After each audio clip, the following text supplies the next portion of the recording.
Hello, my dear Franken-friends, and welcome to Spookyou, your one-stop shop for all things ghastly and ghoulish. I'm your host, Barnabas Vixen, and welcome back to another sinister sleepover. It sure is a nice night to sit out by the campfire, roast some marshmallows, tell ghost stories, and discuss how best to hide those bodies you've been hoarding for the past 8 years. Clutter is destructive, and it's time to let go. You'll feel so much better once you've cleared out that basement. Namaste. And out. Much better, huh? Anyways, tonight we're going to be bringing you 9 sinister stories, all curated by our wicked weavers of woe. Tonight's video just wouldn't be possible without these incredible authors. Horror Writer 1717, TG10ST, Sensitive Tune 3301, Urban Explorer 2002, Unseen Visitor, Suspect Specimen, Apprehensive Pie 8130, 10-Minute Horror, and Rich Sherry Wine. And my apologies if I butchered any of those names. And be sure to check the description and pinned comment below so you can follow these authors and indulge in more of their works. Now, without further ado, allow me to pass the reins on over to our vivacious voiceover virtuoso for tonight's tales. Settle in, get comfy, and make sure there's nothing snuggled up inside your sleeping bag already. I hear the dead tend to get cold and lonely at night. Oh, I'll see all of you in the morning.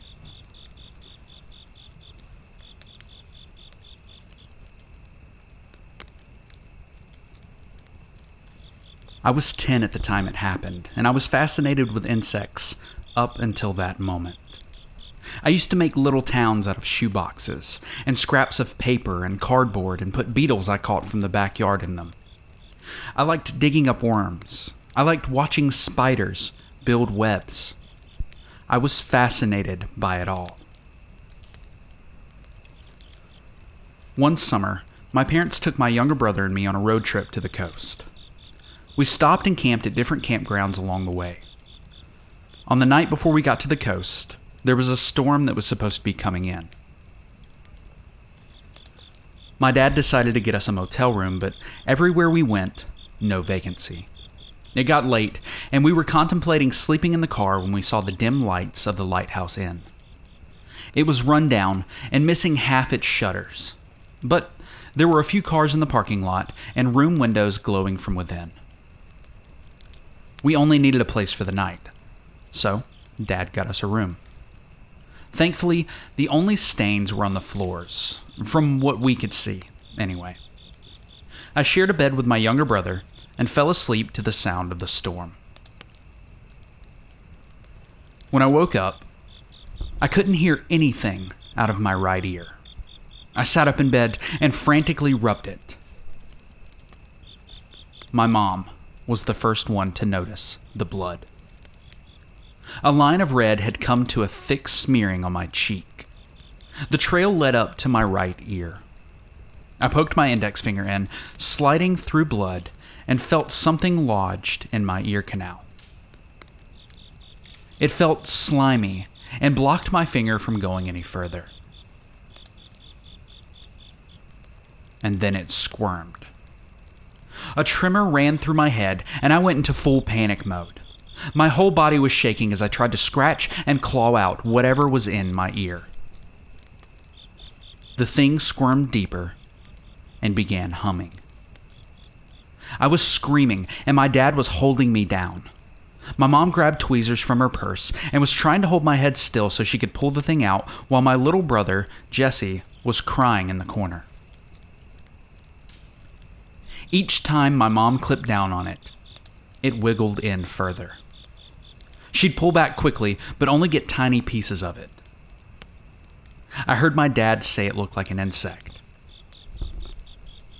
I threw up. The blood was pulling too much in my ear and making it too difficult to see what to grab onto with the tweezers. We got in the car and had an hour drive to the nearest hospital.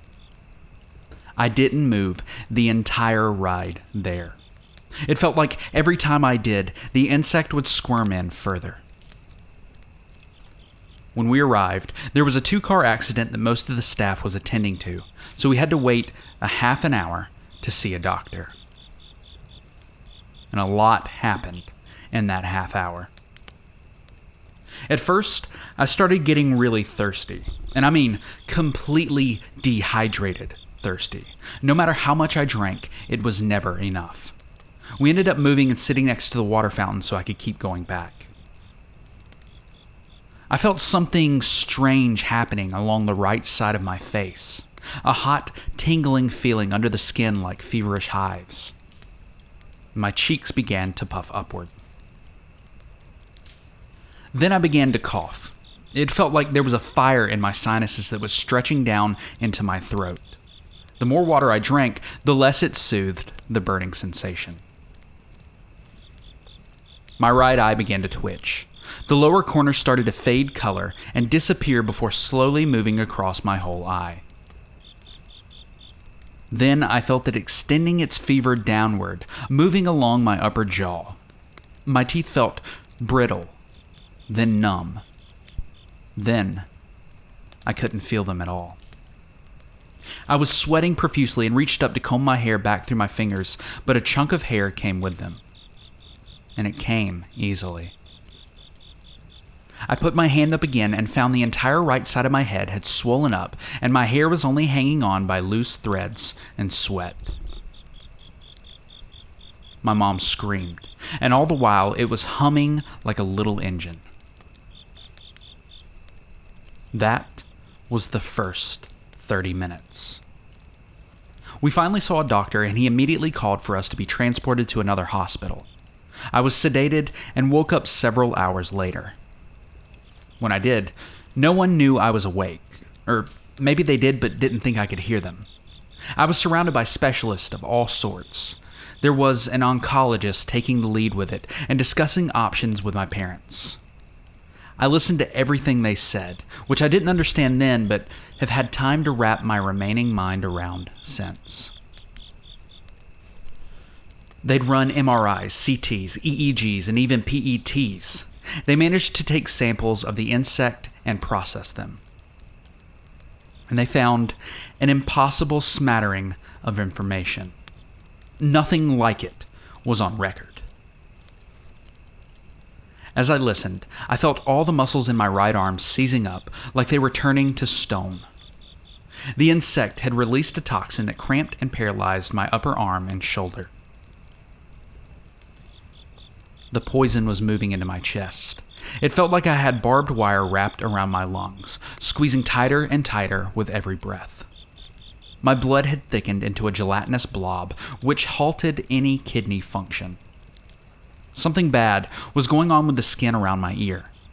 The doctors believed it was an infection at first, that a blood vessel was blocked by a clot. They thought maybe it was a blocked artery, maybe vasoconstriction, maybe mechanical compression. But then, the area on the outer crust of my ear began to show rapid signs of necrosis, which meant my ear would have to go before gangrene set in, and it had to be done immediately before the damaged and dying tissue spread further into my skull. I was rushed into surgery for radical mastoidectomy. They removed my mastoid air cells, my eardrum, most of my middle ear structure, and my ear canal. This also gave them their first look at what the insect was growing into. Its tiny face resembled a hagfish's, including an extending maw with 3 rows of jagged teeth on 2 bony plates. From its throat, the insect excreted a slimy, pus-like substance forward to allow it to move more easily and squeeze and pass through my auditory canal. The pus also had a numbing effect, so I couldn't feel it when the insect chewed away my eardrum and crawled through it. The insect settled into my tympanic cavity, where it ate my ossicles. Unfortunately, removing the insect wouldn't stop what was happening to me. The insect's mouth had fully opened, and a series of tiny tentacles had sprouted outwards. Not only had the doctors not seen this in an insect before, but stranger than that, it appeared to have certain specific properties akin to carnivorous mollusks, namely the octopus. This included a rare mutation that caused its tentacles to branch out into more cephalopod-like limbs, resembling a root system constantly expanding and searching and feeding. Like the octopus, the insect's unique location of neurons throughout their limbs allowed them to taste, smell, touch, and act independently of one another. But it wasn't just the limbs that had these computational centers. Essentially, every mini tendril on every limb had its own brain, and acted on its own in a strange form of distributed intelligence. The insect managed to continue growing and taking over different parts of my face and skull by using a recruitment mechanism that would pass knowledge from one of its tendrils onto the next after receiving information. Just like an octopus. All of this made sense as to why we didn't see the insect at first. Octopus have one of the best camouflage systems in the entire world. Whatever this creature was, it had evolved, like them, to not be found. A new specialist was talking about the insect's intelligence. I couldn't understand how something so small could be so smart, but the expert said something that always stayed with me. It wasn't about how intelligent the insect was. It was about how the insect was intelligent. After all, look at what it had done to me. I was a predator, over 50 times its size, and had vast and expansive abilities far beyond anything this creature could accomplish. And yet, here I was. The oncologists recommend trying to treat the insect like a tumorous cancer, since it was multiplying and growing out of control but in specific regions. In my worsening state, they decided on a cocktail of treatments and surgeries. There was advanced targeted radiation therapy, a craniotomy, and an dorsal endoscopic surgery, one after the other. The insect had spread its tendrils up into my brain and weaved through the porous organ. The doctor said it looked like a kraken wrapping around an old wooden ship. The thing had latched onto my brain and was trying to pull it under. But it also spread across the right side of my face, most of which had to be removed and then repaired in additional surgeries. My right eye was taken out, as was my nose and most of my jaw. A tracheal surgery was performed, and luckily my throat and neck weren't too damaged.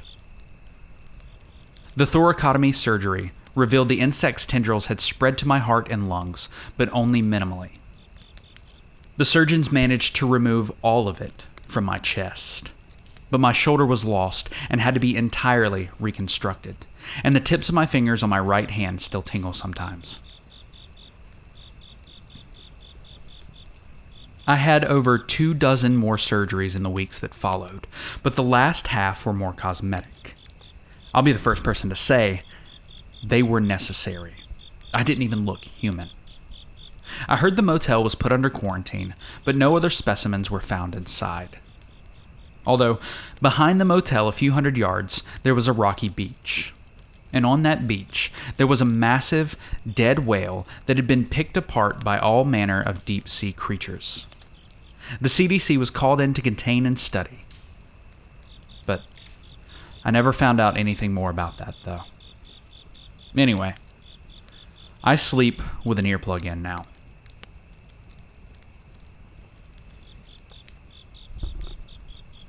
It all started exactly 1 week ago, when I decided to turn on my motion detector camera for the first time in 3 whole years. I could have not done it and I wouldn't be dealing with this now. I could have done anything but that. And I didn't even remember that I had it. You see, I like gardening. It was something of a hobby of my father that I picked up. So, I've made a little garden at my backyard. Nothing big, just enough to keep me sane now that I have retired. Now I live in the outskirts of my town, and I'm not right next to the forest, but the animals here are confident enough to pay my crops a visit.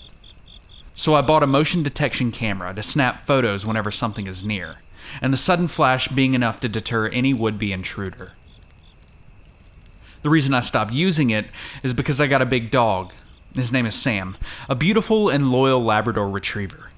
And although they're considered a family dog and he rarely barks at anyone, not even the other dogs, he seemed more than happy to chase away any wildlife from the house. I even take him to hunt deer sometimes. But after eating something he shouldn't have, I left him at the house of the vet, a close friend of mine, to recover. So I turned the camera on and left it there. The next day, I had 13 notifications on my phone from the camera. I checked the photos, and what I saw looked like some kind of coyote.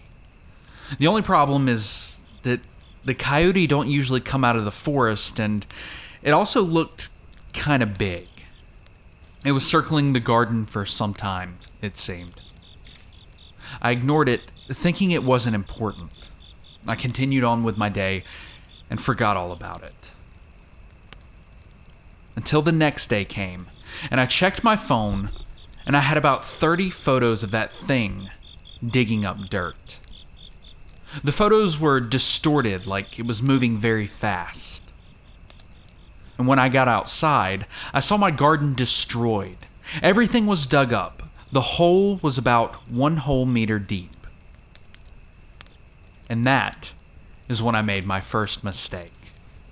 After cleaning up the mess, I decided to stay at the porch of my backyard and take care of the problem. I wasn't going to kill it, just shoot some rounds in the air to scare it. So when it got dark, I took my Winchester Model 70 featherweight bolt action and waited. After about 2 hours, I was about to head inside when I heard the sound of leaves being crushed. I crouched, rifle in hand, invisible in the darkness of my porch. It came closer and closer to the garden. I couldn't see it yet, and then flash, the light illuminated the shape of a man-like being crouched on the freshly dug dirt. That's when I made my second mistake. I screamed for him to get off my property, and the flash came again, and what I saw is still burned in my memory. It only lasted 1 second, but it was more than enough to see it. What was in front of me was not a man. It had the shape of one, but it was something else. Brown fur covered its body. Its arms, if you can call them that, ended in sharp claws. Its head looked human, but his mouth was open in an unnatural way, and its jaw practically hanging down, revealing rows of sharp teeth. The image froze me in place, only to be unfrozen when I heard it approaching, first on 4, then on 2 legs. I shot 2 rounds, which seemed to startle it, giving me just enough time to get inside and close the door behind me. I heard it bang on the door, the old wood giving away slowly, and if I hadn't shot it, I doubt I would have made it. The rest of the night is hazy. I remember going to my neighbors and calling the police. My house was destroyed. I told them what happened, but with no evidence other than some low-quality photos, they didn't believe me. They wrote a report about some animal attack and left. Sam is fine now. I'm leaving with my daughter now. She wants to be supportive, but I know she thinks I lost it. And to be honest, I might have. In about 3 days, everything will be ready and I'm going home. My daughter said I could stay, but I don't want to worry her. I'm posting this here because I really don't know what to do. And it was a dark and stormy night when Carl walked into the break room and took my... Sorry. Alright, I'm good, I promise. When I first got this job, I couldn't believe my luck. I was a very solitary person. I loved to read and be alone. When I saw an ad for a park ranger manning a fire tower, I just about jumped out of my skin. Working overnight at a Walmart wasn't exactly the best job in the world. There are some stories I could tell about that as well, but I applied for the job and was ecstatic that I got it. They made me do a week of training before my first shift. Most of it was dry reading and making sure I was qualified in CPR. They showed me the job's ins and outs, and then I followed in my car as we drove to the tower. In the middle of the day, it was awe-inspiring to stare up at the underside of the tower, looming above me, suspended high in the air by metal pylons. Once I started climbing the narrow metal stairs with hints of rust at the edges, I was somewhat less than excited. In fact, I was terrified. I don't like heights very much. It's not like I go all vertigo or anything, it's just I prefer to stay on the ground. And once we reached the top and pushed open the trap door to get onto the deck that surrounded the tower, I was doing a little better. I opened the door that led into the tower's interior. Looking around the room made me forget all about that terrible climb. It was like a small apartment. There was a small refrigerator, sink, counter, cupboards, and a small table. In the center of the room was a table with a map permanently attached to it. Of course, there were windows all around, and there was a 360-degree view, as you would expect for a fire tower in the middle of a state park. The view was absolutely amazing. I could see the peaks and valleys for miles in every direction. It was a photographer's dream. The other ranger explained what was expected of me. We worked 24-hour shifts, so there would be time I would have to sleep. But I had to set an alarm and get up to scan for problems at least once an hour during the night. During daytime hours, I had to scan every 30 minutes.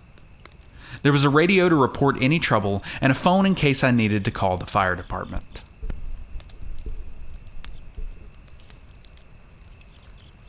In my mind, I was already drooling at the thought of getting paid to take amazing pictures and sit around reading books. The ranger told me that it was extremely important that I read the rule book first thing. He asked if I had any questions, and I said no. He reinforced that I could not leave the tower no matter what until I was relieved. I followed him down the narrow staircase to get my supplies for my car. He got in his truck and hesitated for a moment as if he wanted to say something else, but then he shut the door, wished me well, and drove away. It took me 3 trips to get all my stuff up to the top. At home, it's nothing to bring a few boxes of groceries into the house. Here, it became life and death. I was near the top of the box in front of me when I stumbled on one of the narrow steps and nearly fell over the side. I paused for a long moment to regain my balance before continuing to the top. It suddenly struck me that this job might not be the cakewalk I thought it was. I pushed that thought to the back of my mind and went for my next 2 loads. Basic supplies, books, phone chargers, camera, occupied the second and last trips. Once I was up for good, I collapsed into the chair. I was on my way to Napland when I heard static on the radio. I jumped up and grabbed it. "Hello?" I said, but no one answered. I figured this was the ranger's subtle way of reminding me that it was time to do a check. But lugging 3 loads up the tiny stairs of death had put a serious crimp in my fire watch time. In fact, it had been nearly an hour since the other ranger had left. I did my slow pan around the room, checking each part of the forest for smoke and seeing none. Having successfully completed my first go-around, I celebrated with a bottle of water while I put the groceries away. The cupboards weren't empty, but they weren't a gourmet's delight either. Nearly a full shelf of baked beans didn't exactly thrill me, but I had the supplies that should do me for a few shifts. I sat the bread on the counter and loaded the cold cuts in the fridge. I'd get some more options the next time I went shopping. By the time I finished putting things away, it was time for another check. The sun was starting to set, so I grabbed my camera and took some amazing pictures. I couldn't wait to upload them to my computer at home. As I looked around the room, my eyes landed on the manual. I realized I hadn't read it yet. I sighed and took it over to the chair. I was sure it would have me out cold in no time. As I opened the book, a piece of notebook paper fell out. I picked it up and read the real rules. Number 1. Never, under any circumstances, leave the fire tower until you are relieved. Number 2. Turn off all lights between the hours of 2 and 3 a.m. Number 3. If you receive a radio transmission or phone call between those hours, do not answer. Number 4. If anyone knocks on the trapdoor during these hours, tell them they'll have to wait until morning. Do not open the door. Number 5. If you see a glowing object floating toward the tower, don't look at it. Cover your eyes and count to 50. When you open your eyes, it should be gone. If not, cover and count to 50 again. Number 6. If animals surround the tower, don't go down to look. Fire your flare gun into the air twice, 1 minute apart. Then lock yourself in the bathroom and hope for the best. I sat the note down and stared at it. Was this a joke? Were they having some fun with the new guy? I wasn't looking forward to getting hazed at 2 o'clock in the morning. I put the note back in the book and skimmed through the manual. It was a real snooze fest of standard rules and nonsense. For the next check, I decided to use binoculars. I was rewarded by seeing a bear and 3 deer. I pulled out my camera and took some pics, but the zoom wasn't quite as much as I needed to get some really good shots. You could still tell it was a bear, but it was a little blurry. I decided to go camera shopping with my first paycheck. I mean, what's the use of having this spectacular view if I can't take good pictures of it? Soon after sunset came the twilight.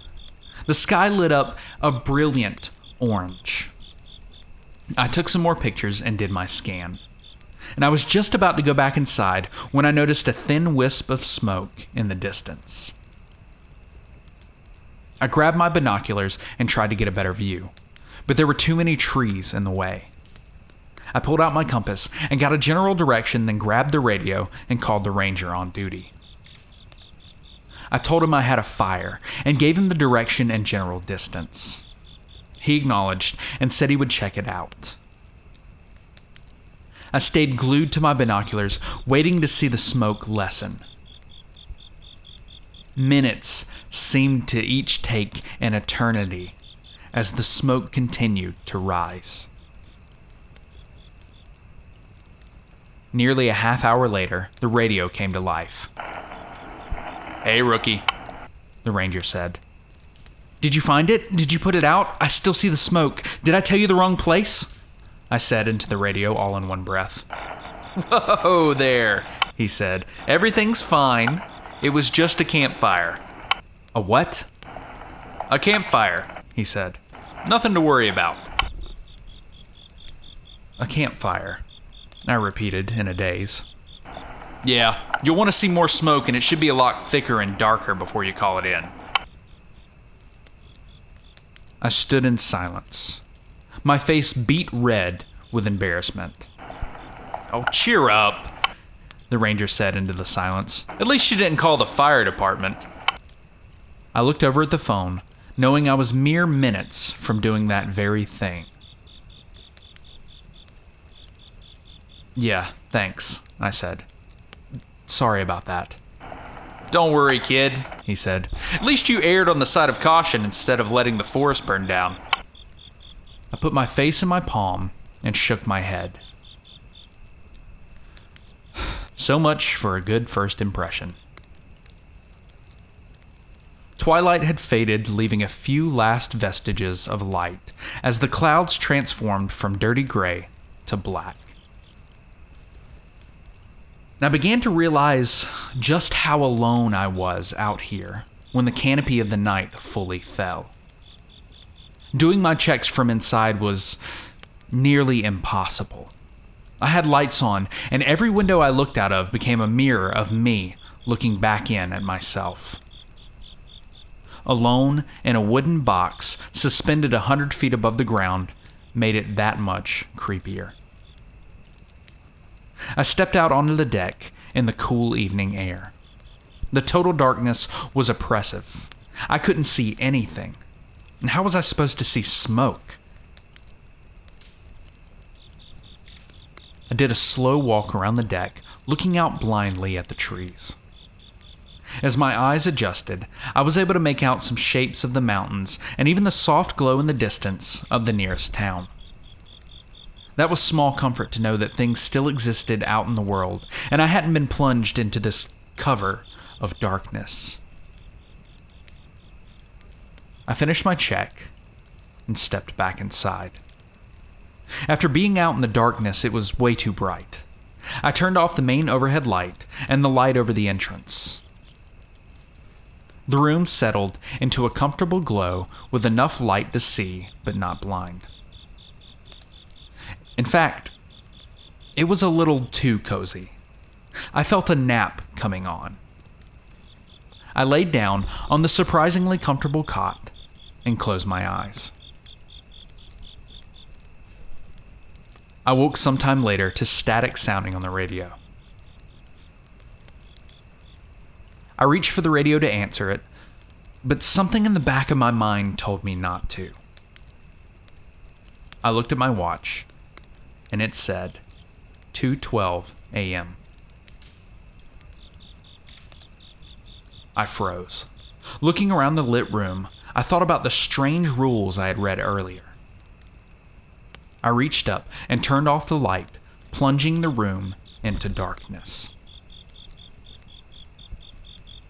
As my eyes adjusted and I could see a few things, I looked out the window and could swear I saw someone peering in at me. Just then, I heard static on the radio. There was a voice trying to get through, but it seemed too weak. I wanted to see if they would call again. A minute later, static sounded again. Beneath it, I heard the voice. It was a little stronger this time, and I could just make it out. "Help me," it said, in a feeble yet insistent voice. I reached for the radio, but something made me glance at my watch first. It was 2:23 a.m. I faltered and didn't answer. Those creepy rules, I thought. What if they're real? I've already broken one by having the lights on. What happens when you break the rules? I sat in silence, wanting to know the answer, but at the same time, not wanting to know.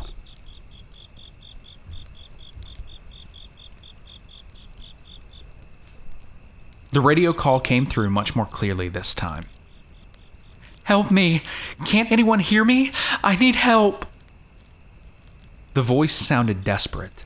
I couldn't tell if it was a man or a woman. It had a strange quality that I couldn't quite place. I fought the urge to answer, not knowing if I would be fired for dereliction of duty or not. And this is what I was out here for. I needed to answer, but my mind just wouldn't let go of those rules. The minutes ticked by like hours. 3 more times, the radio sounded out its plea, each time sounding more desperate. I watched the time, counting the seconds until 3. When the time finally came, I picked up the radio.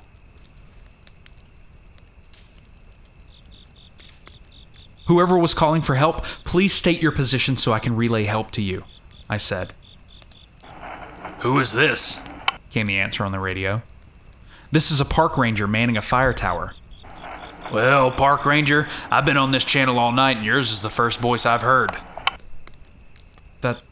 That's not possible, I thought. I had several calls for help over the last hour, I said. "Are you sure?" "Absolutely. I wrote down the time of each call." "Then why didn't you answer them until now?" I paused. What could I say? Because a weird list of rules told me not to? "Ranger?" I said hesitantly, extenuating circumstances. "Extenuating circumstances," the voice repeated as though tasting them.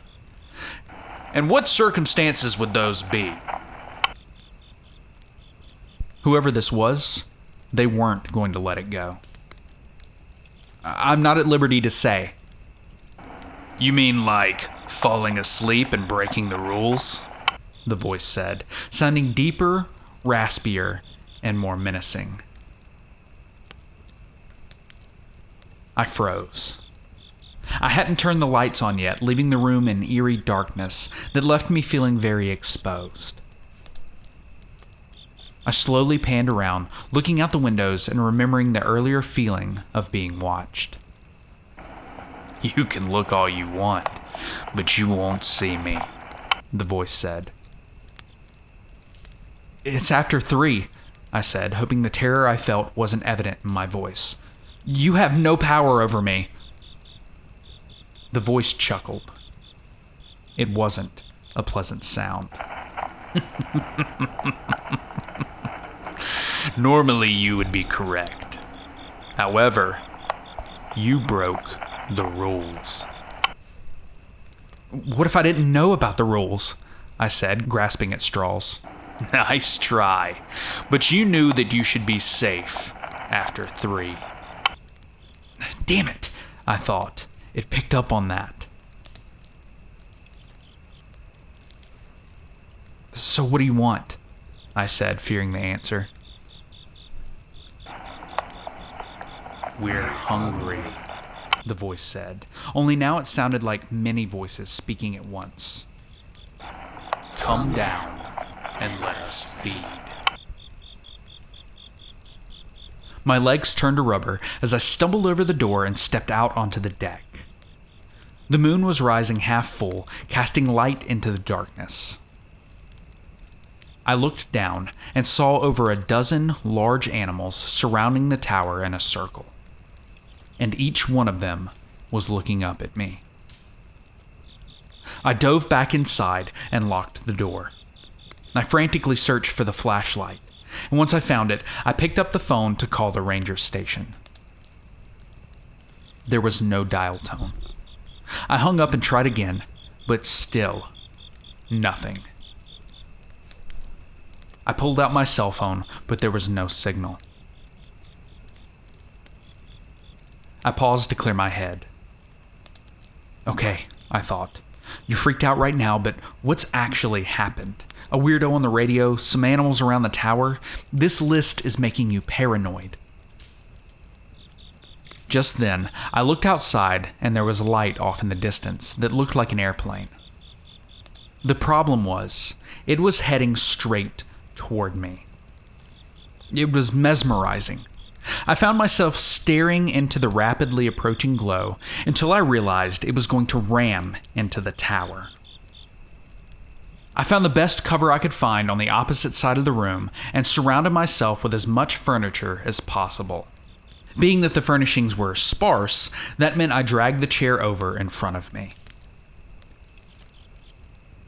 I covered my eyes and hoped for the best. I may or may not have mumbled one of those, "I promise I'll be good if you get me out of this," prayers. The seconds tumbled into minutes. Nothing happened. I peeked over the edge of the counter, and the light was gone. I breathed a sigh of relief and wondered why I hadn't heard any engine sound. I decided it was because I was too busy ducking for cover. And then it hit me. I grabbed the manual and pulled out the list of rules. There it was. Rule number 5. If you see a glowing object floating toward the tower, don't look at it. Cover your eyes and count to 50. When you open your eyes, it should be gone. If not, cover and count to 50 again. I read over the rules again and realized how many had come to pass. For a long moment, I thought that maybe it was an elaborate joke, some of the rangers yanking the rookie's chain. But there was too much I couldn't explain. The radio transmissions, the glowing light, the animals surrounding the tower. Then I realized I had broken that rule, too. I hadn't fired the flare gun as instructed. I dug through the cupboard where the emergency supplies were kept and found the gun. I found 2 flares and stepped out onto the deck. As I questioned the intelligence of firing flares that could end up causing a forest fire when I was supposed to be trying to prevent them, I heard a strange sound. I held my breath and cocked my ear for a better listen. It wasn't just one sound. It was many. I glanced over the side of the rail toward the ground and saw the animals all growling and pawing at the ground, working themselves into a frenzy. I backed away and loaded the first flare, then pointed up and fired. It rose majestically, glowing blood red until gravity slowed its ascent and pulled it back to Earth. I watched closely to make sure not only that it went out, but where it landed, just in case. I waited a minute and fired the second flare, watching where it landed as well.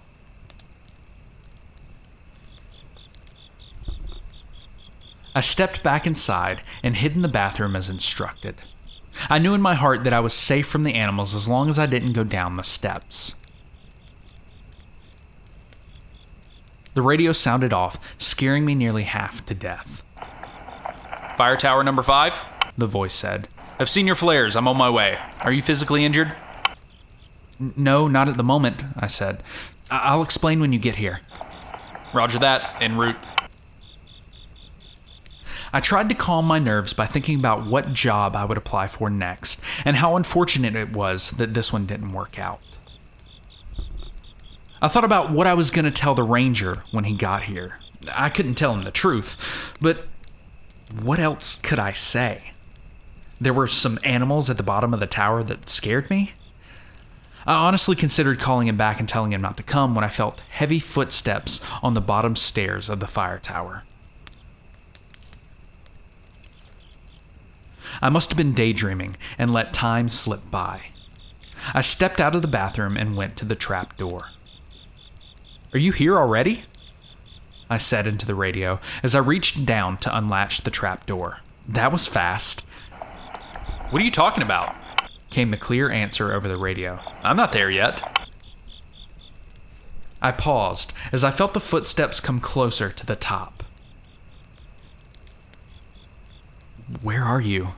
I said quietly. I can barely see the tower. I'm probably a mile away. His words hit me like a sledgehammer. I looked down at the bolt I was about to unlatch and pulled my hand back very slowly. "Which direction are you coming from?" I said. Southeast. I looked in that direction and, sure enough, I could see headlights approaching.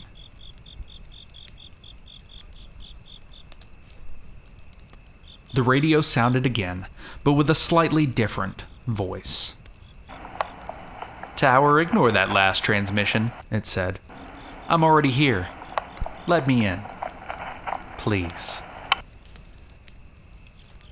I stared down at the trapdoor as though it wanted to bite me. "Tower, let me in," it said more insistently. I backed away as something began beating on the trapdoor with tremendous force. The board shook with every impact. I stepped inside and locked the door, then barricaded it with my only loose piece of furniture, the chair. Tower 5, I don't know who that is talking to you, but it isn't me. Do not open that door. Repeat, do not open that door. I backed into the bathroom with the flare gun in hand and locked the door. The pounding on the trapdoor became louder. I knew it wouldn't take much more of a beating. The whole room shook with every impact. I closed my eyes and prayed in earnest this time. And then my salvation came in the form of the engine sound of a pickup truck. I knew the real Ranger was here. I listened as it came closer and then stopped. There was an awful silence for a moment and then gunfire. Over and over, multiple shots in rapid succession. Then there was a lull, followed by more shots. The pounding on the trapdoor had stopped as soon as the truck pulled up. "Coast is clear, Ranger. You can come open the door now," came a voice over the radio. I put my hand on the knob, smiling to go out and greet my savior in when I heard a weak transmission. "Don't. Not me," it rasped. A heartbeat later, the screaming began. It was a gut-wrenching scream of terrible suffering. I could hear it beneath me. All I could do was drop to the floor and curl up in a ball as the screaming went on and on. I closed my eyes and tried not to imagine the poor Ranger being ripped to shreds by God knows what. Soon, the screams lessened in volume and intensity, as though they were moving away. I rocked back and forth, hugging my knees until unconsciousness mercifully took me. I woke to strange voices calling my name. I opened my eyes, and I was surrounded by people in blue uniforms. I panicked and backed away from them as fast as I could until my back hit a wall. "Calm down," one of them said. "It's all right." I looked around the room like an animal that had been backed into a corner. I was ready to fight my way out. "Are you injured?" he said. My mind raced to remember where I was. I looked out the window, and it was morning. The sun was shining, and I could see blue clouds. Everything from last night came back to me in a rush. I looked around the room and saw nothing out of the ordinary. I'm not injured," I said to the EMT. "Can you tell us what happened here?" a ranger said from behind them. I looked over at the manual that contained the list of rules, and for a heartbeat, considered telling him to read them. "No," was all I said instead. "Can I go home now?" The ranger glared at me. Wanting answers and not getting them is frustrating, I know. "Is he all right to drive?" the ranger asked the EMT. They gave me the once-over, BP, lungs, heart rate, and didn't find anything to be concerned about. "I'd say physically he's fine," the EMT said. The ranger sighed. Go ahead, he said, but I'll want to talk to you tomorrow. I nodded and stood, gathered my things, and started toward the door. When I got to the open trapdoor, I hesitated, seeing it had been hacked open with an axe.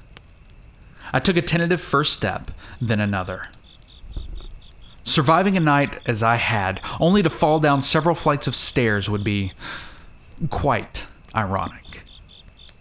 As I made my way down, white-knuckling the railing the whole way down, I saw people busy at the bottom. They were picking up shell casings with gloves and putting them into plastic bags. I could see spots of blood here and there, but no bodies, neither human or animal. I saw the trail of blood as it disappeared into the woods. I stood on the bottom step for a long time, wondering if I was allowed to step onto the ground. I took the step and bolted for my car. I started it up and drove out of there as fast as I could. Just as I turned onto the gravel road, a deer walked out in front of me. I slammed on the brakes and slid to a stop mere inches from hitting it. It didn't move. Just stood there, staring at me. As I looked more closely, I could see blood on its nose and mouth. My heart skipped a beat when I saw a shred of a ranger's patch impaled on one of its antlers. Its eyes bored into me as I slammed into reverse, then drive, swerved around the deer, and broke every speed limit getting home. I called my boss and quit as soon as I got there. Then I packed and started looking for a job in the city. Maybe I could find a nice quiet warehouse to guard. But if it has a set of strange rules, I'm walking out. No questions asked. Yeah, I know he doesn't look it, but did you know that the creature from the Black Lagoon actually really enjoys s'mores? Yeah, one of his favorite snacks. Who would have thought? When Catherine was born, my life began. Coming in at an even 8 pounds with a little curl of blonde on her forehead, my sweet, sweet angel had ignited something in me the moment my eyes caught sight of her.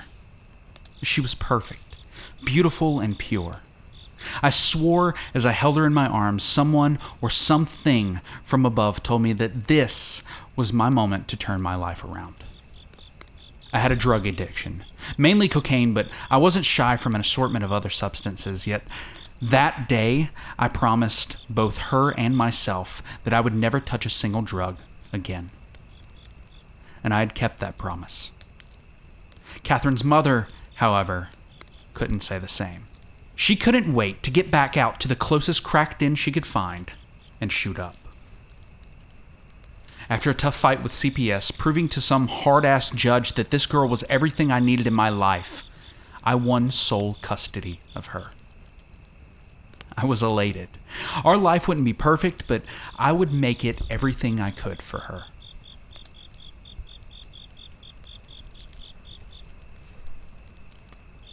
When Catherine passed away, I swore I would never recover. Holding her hand in mine as I felt her fade from this place to the next had to be the hardest thing I've ever had to do, let alone do it by myself. It's one thing to lose someone you love unexpectedly, but it's another thing entirely to lose your only child without warning. Hell, even if I knew what was about to happen, it would not have taken any of the edge off.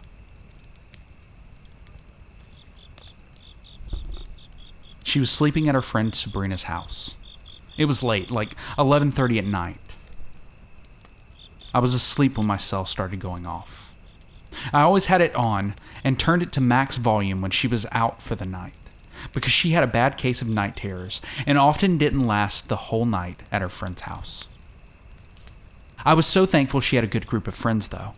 None of them poked fun at her or bullied her for it. They were all more than understanding of my baby girl's problems. When I answered the phone, I was already prepared for the conversation I would have for her. Hey, sweetie, did it happen again? The answer wasn't what I expected, nor did it come from Catherine. Hey, Mike, it's Rayanne, Sabrina's mom. You need to get here now. I tried to ask Rayanne what had happened, why she sounded so panicked over whatever it was, but she hung up on me before I could even finish a breath. I got in my car, and I drove through the heavy rain, passing by dim street lamp after dim street lamp until I made it to the house. I nearly destroyed my brakes from how hard I slammed on them when I noticed the 2 cop cars and ambulance, all their lights coloring the abyss of the night on the street. I hopped out of the car and ran up to the door where 2 of the officers were standing. One turned to me, their hand held out to stop my approach.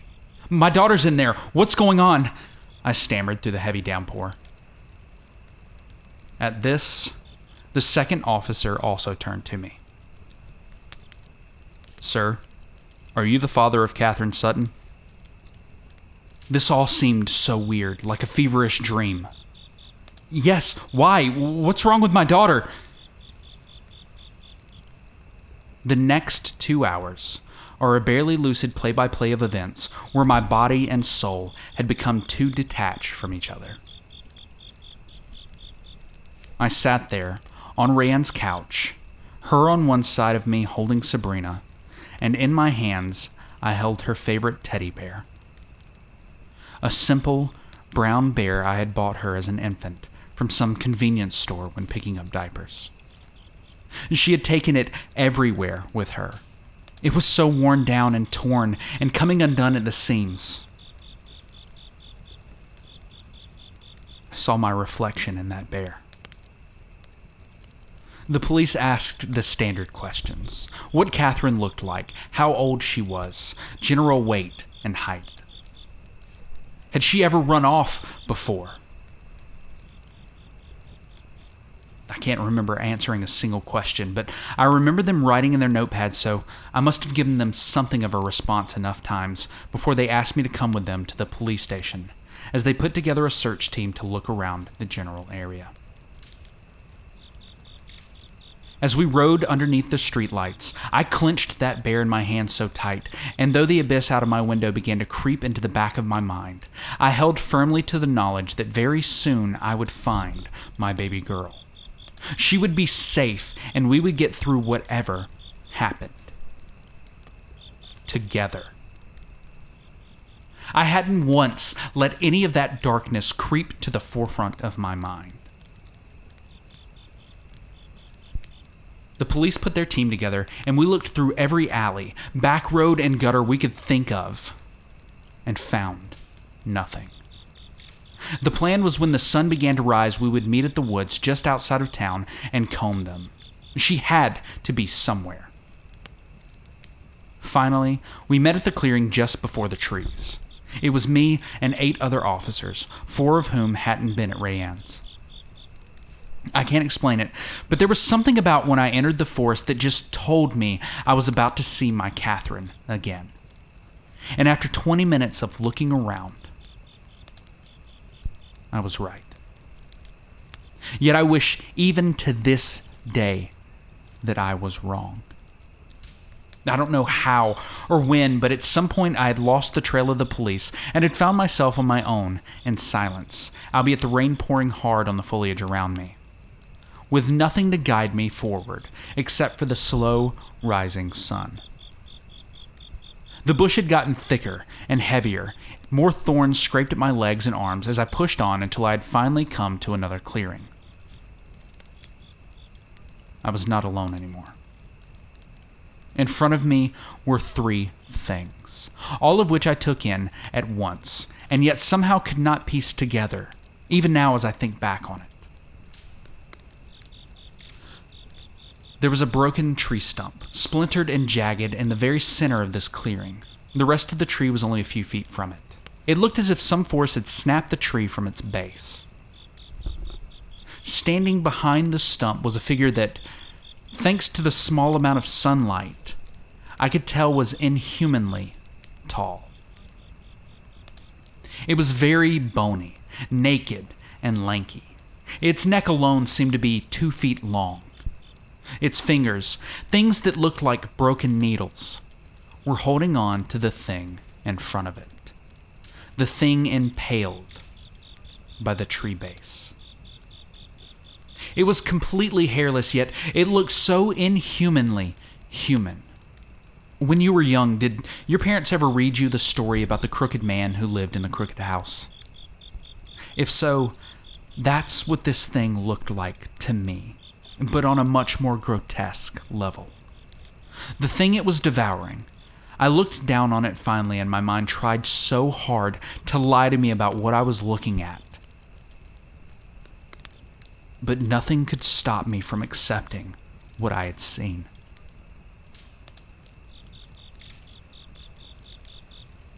My Catherine. The thing had her nearly torn to pieces, and yet she was looking right at me, her mouth shaking as she tried to say something, anything, to me. As I noticed her, the thing had noticed me. It looked up from her towards me, its face a grotesque smile from ear to ear. Its eyes were white, with bloody veins streaking through. It stood up so fast that it seemed to just appear standing out of nowhere.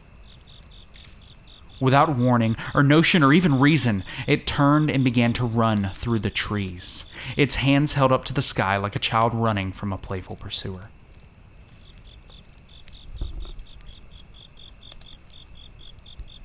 I didn't know what to do, what to think. What did I just witness? What insanity was that?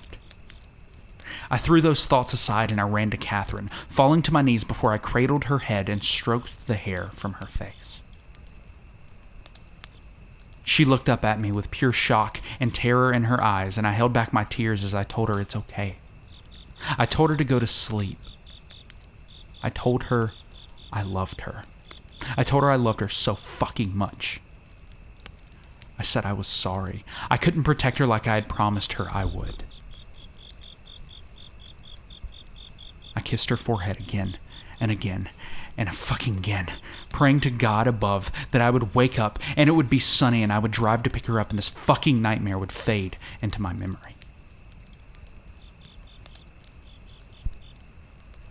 That moment wouldn't come.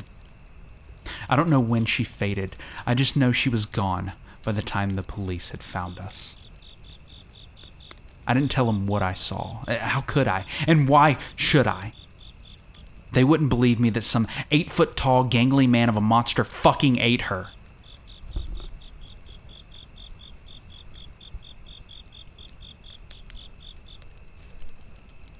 So I let them come up with their own assumptions. They said the kidnapper must have killed her and dropped her off in the woods, and some animal must have gotten to her. They would never find her killer. At least for their sake, I hope they never do. I see it all the time now. Every time I drive by those woods on the outskirts, I see it poking its elongated face out of the tree line and just smiling at me. And it knows that I see it. And that makes it happy.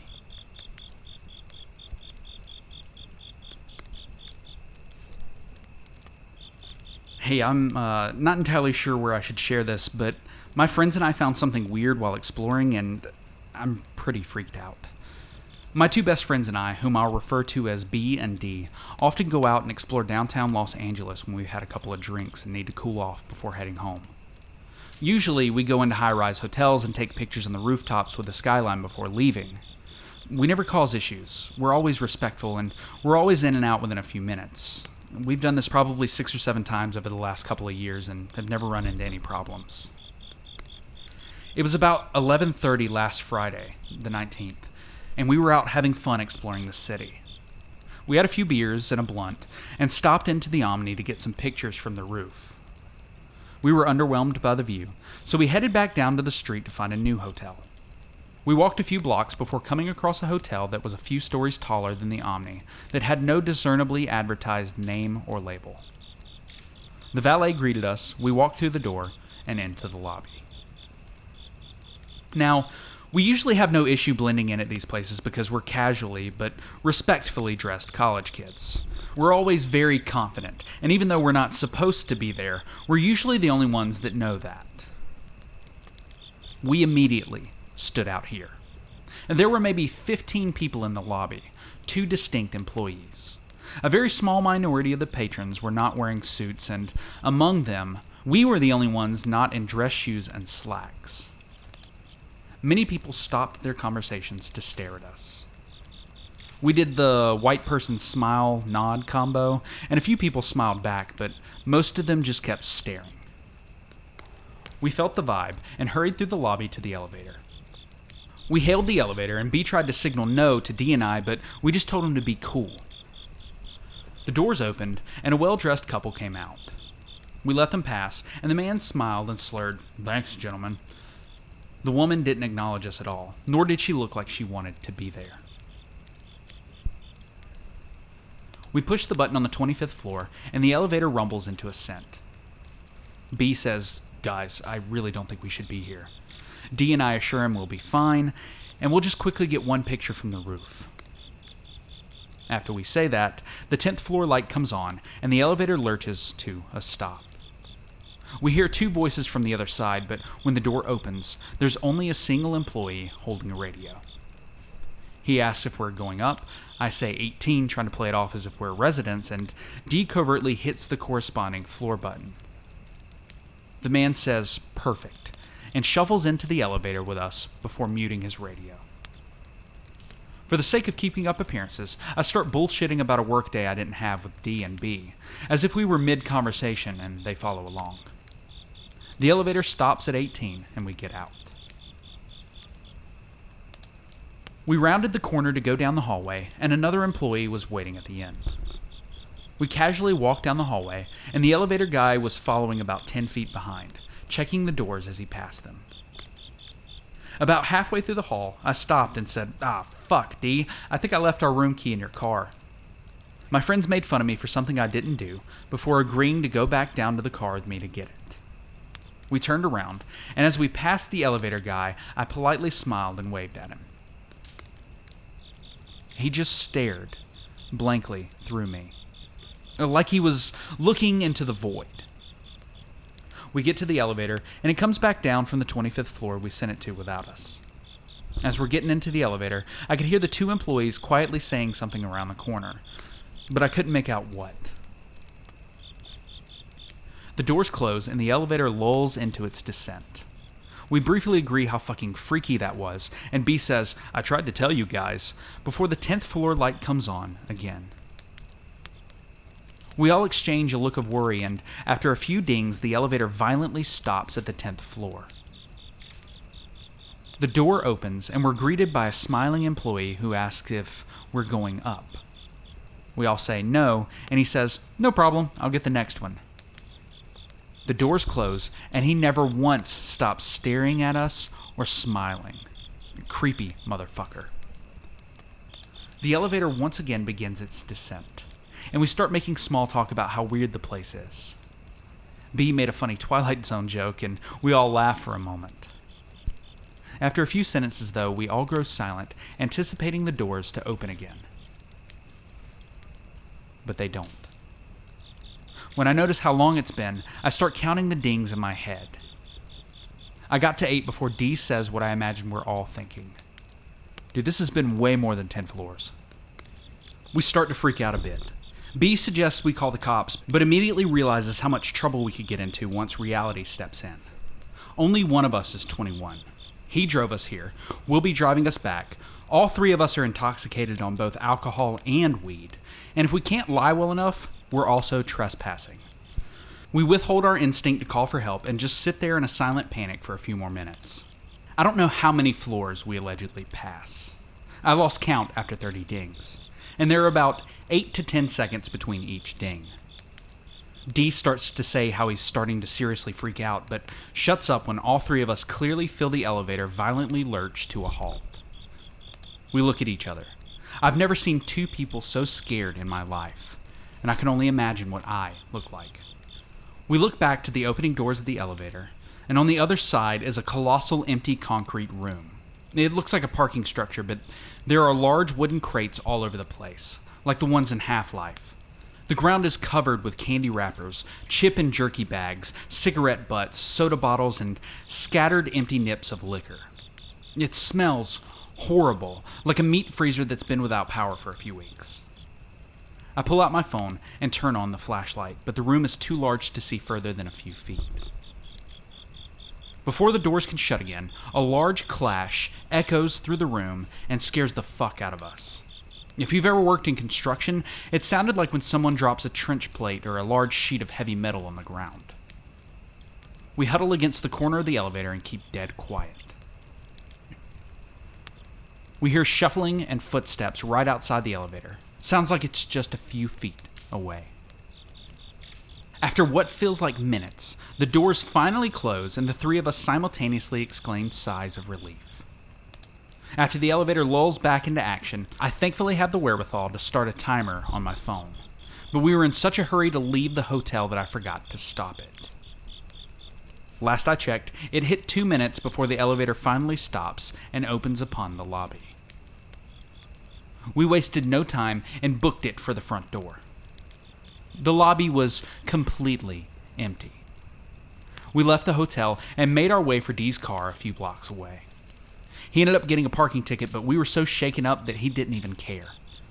We drove in silence for a few minutes before B asked from the back seat, "What the fuck was that?" None of us knew. Dee speculated it was a hotel for elites to meet prostitutes, but that was about as far as our rationalization got. I genuinely haven't the slightest clue what it was we experienced. We got to B's apartment, and he stepped out.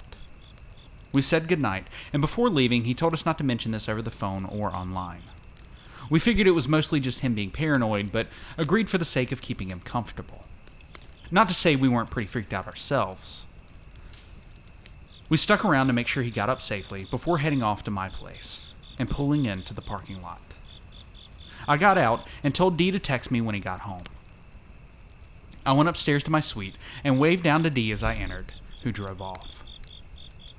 I got inside and smoked myself stupid to try and shake the immense discomfort. About half an hour later, Dee texted me that he's home and safe. That was the last B or I have heard from him. As of writing this, it's officially been 50 hours since that text, and I'm genuinely starting to get worried. Not only for my friend, but I think I'm starting to get paranoid about my own safety. Saturday, my parking lot was full of people sitting in vehicles I've never seen before. People who do not live at my apartment. And I swear to God, yesterday I watched someone follow me home from the gym before getting into one of those cars and just staying there for hours.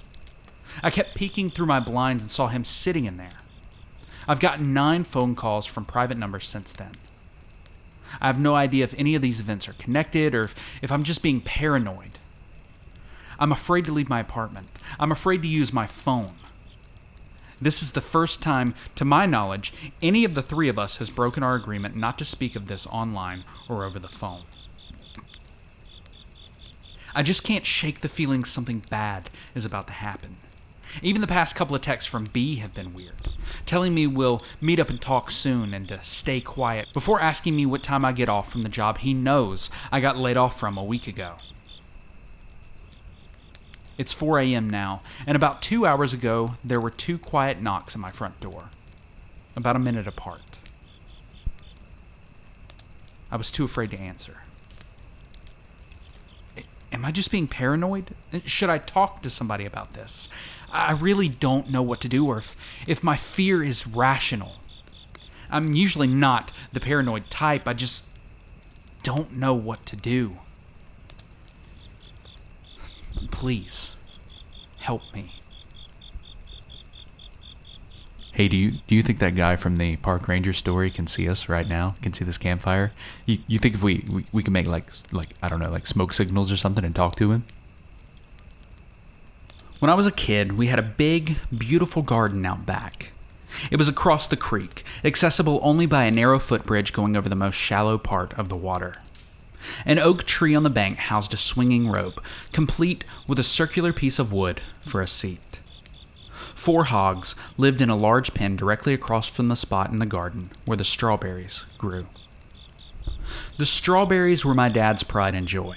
He made it a point to keep us kids away from them, worried we'd trample them to death under our clumsy feet. My friends and I were known for playing pretty intense games of hide and seek, so his fears were warranted.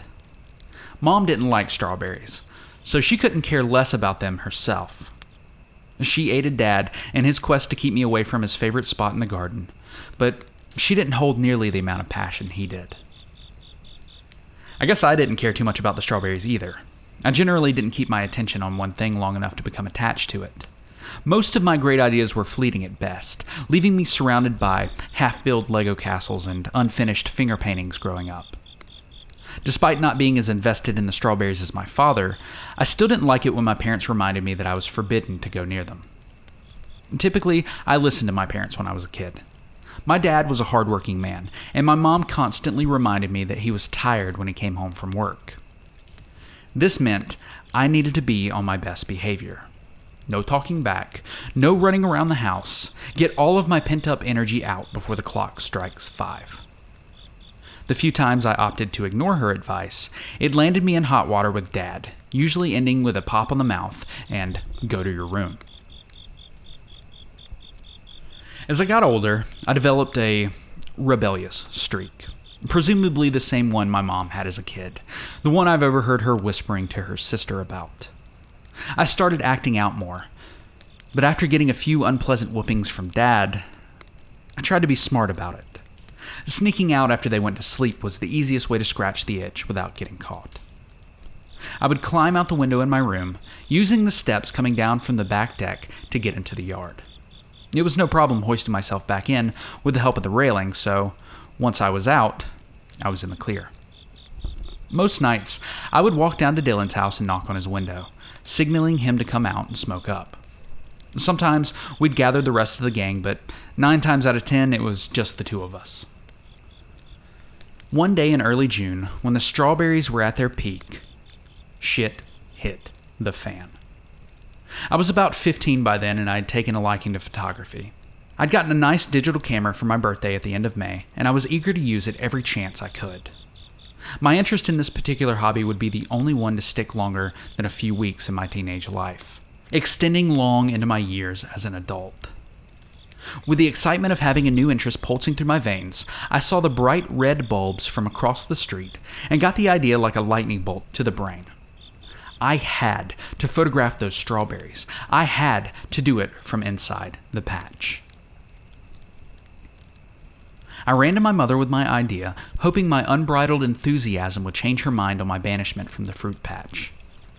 Despite my evident elation, she refused to budge. "No, Rose," she said firmly, not taking her eyes off the sink full of dishes. "Fine, I'll ask Dad then." "You do that. If you want to ruin everyone's night, go right ahead and ask your father that question." The jab was a direct hit, making my stomach tighten. I knew she was right, that if I asked him anything right when he got home from work, the chances of us having a pleasant evening were gone. Swallowing my pride, I nodded and retreated to my bedroom. The evening went by without a hitch. Dinner was chicken, with rice and broccoli, one of Dad's favorites. He seemed like he was in a decent mood, most likely because it was Friday and he didn't have to report for overtime the next day. He made big claims of taking us to the park that weekend and flying kites, but I don't think any of us took him seriously. Glancing at my mother and seeing her smiling, almost relaxed for the first time in days, I knew I couldn't ask Dad about the strawberry patch. I was going to have to do this the hard way. The strawberry moon would provide the perfect backdrop for my strawberry-themed photo shoot. After my parents had been in their room for an hour, I changed into a pink dress and grabbed my camera, tossing it in the messenger bag slung around my chest. My window didn't creak when I opened it, granting me a silent exit into the pale moonlight. I looked back at the house, ensuring that no lights had flickered to life. They hadn't, so I made my escape.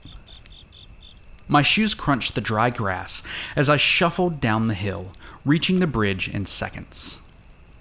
The creek babbled softly in the night, nature's background music for the choir of bullfrogs along the bank. I tried to make as little noise as possible while crossing the bridge. The wooden planks were only about a foot long, as my dad had built it when I was a little kid. The adults just walked through the creek. It was only a few inches deep, but I had this fear of water when I was younger that kept me from utilizing that method. The grass on the other side of the creek was taller than what was in my backyard, and I was worried about ticks crawling up my pants leg. I started to doubt this whole adventure, but the muted pink glow cast down by the full moon above me renewed my desire. I could see in my mind, with perfect resolution, photos of thick, ripe strawberries glowing under the summer moon as the June photo in a calendar. My photos in a calendar. The promise of growing up to be a big-time photographer, possibly specializing in dreamy portraits of gardens, pushed me to continue my quest. I breathed heavily as I trudged up the hill, wiping sweat from my brow with the back of my hand. The squeals and grunts of alerted hogs greeted me, soon quieted by their realization of who I was. They calmed down, blubbering amongst themselves as they gnashed things unseen between their teeth. I shuddered as I approached their sty, mostly due to disgust at the sound of their nighttime activities, but also because of the growing sense of unease in my stomach as I got closer to the strawberry patch. Once it came fully into view, a rush of adrenaline coursed through me, knees wobbling under my weight. The patch was as beautiful as any I'd seen in pictures, and I couldn't believe I'd never seen it up close before. The plump strawberries grew in a wide variety of sizes. I saw many that were no bigger than a cherry tomato, while some spots were home to berries as big as my hand. They all glistened in the moonlight, their saturated red skin as evident at night as in the day. The dirt looked fresh and moist, dark against the gleaming berries, as though it had recently been watered. Specks of white that I could only assume were present to help the plants grow peppered the black dirt, heaviest close to the plant themselves. I fumbled with my bag, removing my camera and pressing a button to bring it to life. The screen was way too bright at first, and I nearly dropped it while scrambling to turn it down. I was successful after a brief struggle, getting the screen's luminosity to a tolerable level and changing the settings to what I needed for my vision. Taking a step toward the patch, I heard a hog screech in the pen, followed by the sound of their feet thundering against the wooden floor. Something crashed behind the sty, sounding like a trash can being knocked over or fallen into. The hogs went nuts, sounding off like air horns in the night, making me cover my ears and drop my camera in the dirt. Suddenly, the hogs all stopped screaming, reducing their sound to only their heavy breaths and quiet oinks. I stayed as still as I could, almost too nervous to breathe, waiting for any more noise to come from behind the pen. After holding my breath for a few long, drawn-out moments, I leaned forward to retrieve my camera from the dirt. The hogs started moving around again, taking anxious steps across the beams, their oinks returning to a normal volume once more. Muttering curse words to myself, I started to accept that I was way too freaked out to go through with the photo shoot now. Tucking the camera back in my bag, I gave one last glance to the strawberry patch before turning to go back home. My heart nearly stopped. There was someone in the patch, right in the center, standing amongst all the berries and tangled vines. They weren't very tall, with the strawberries growing up to their knees. What they lacked in height, they made up for with girth. Their torso was thick, with what appeared to be clusters of lumps growing along their ribs and in random spots on their arms. The pink moon reflected in their eyes, two unblinking dots, as they stared at me from their spot in the garden.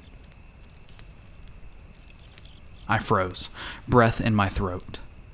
My legs shook violently, begging me to turn and flee, but my brain wasn't having it.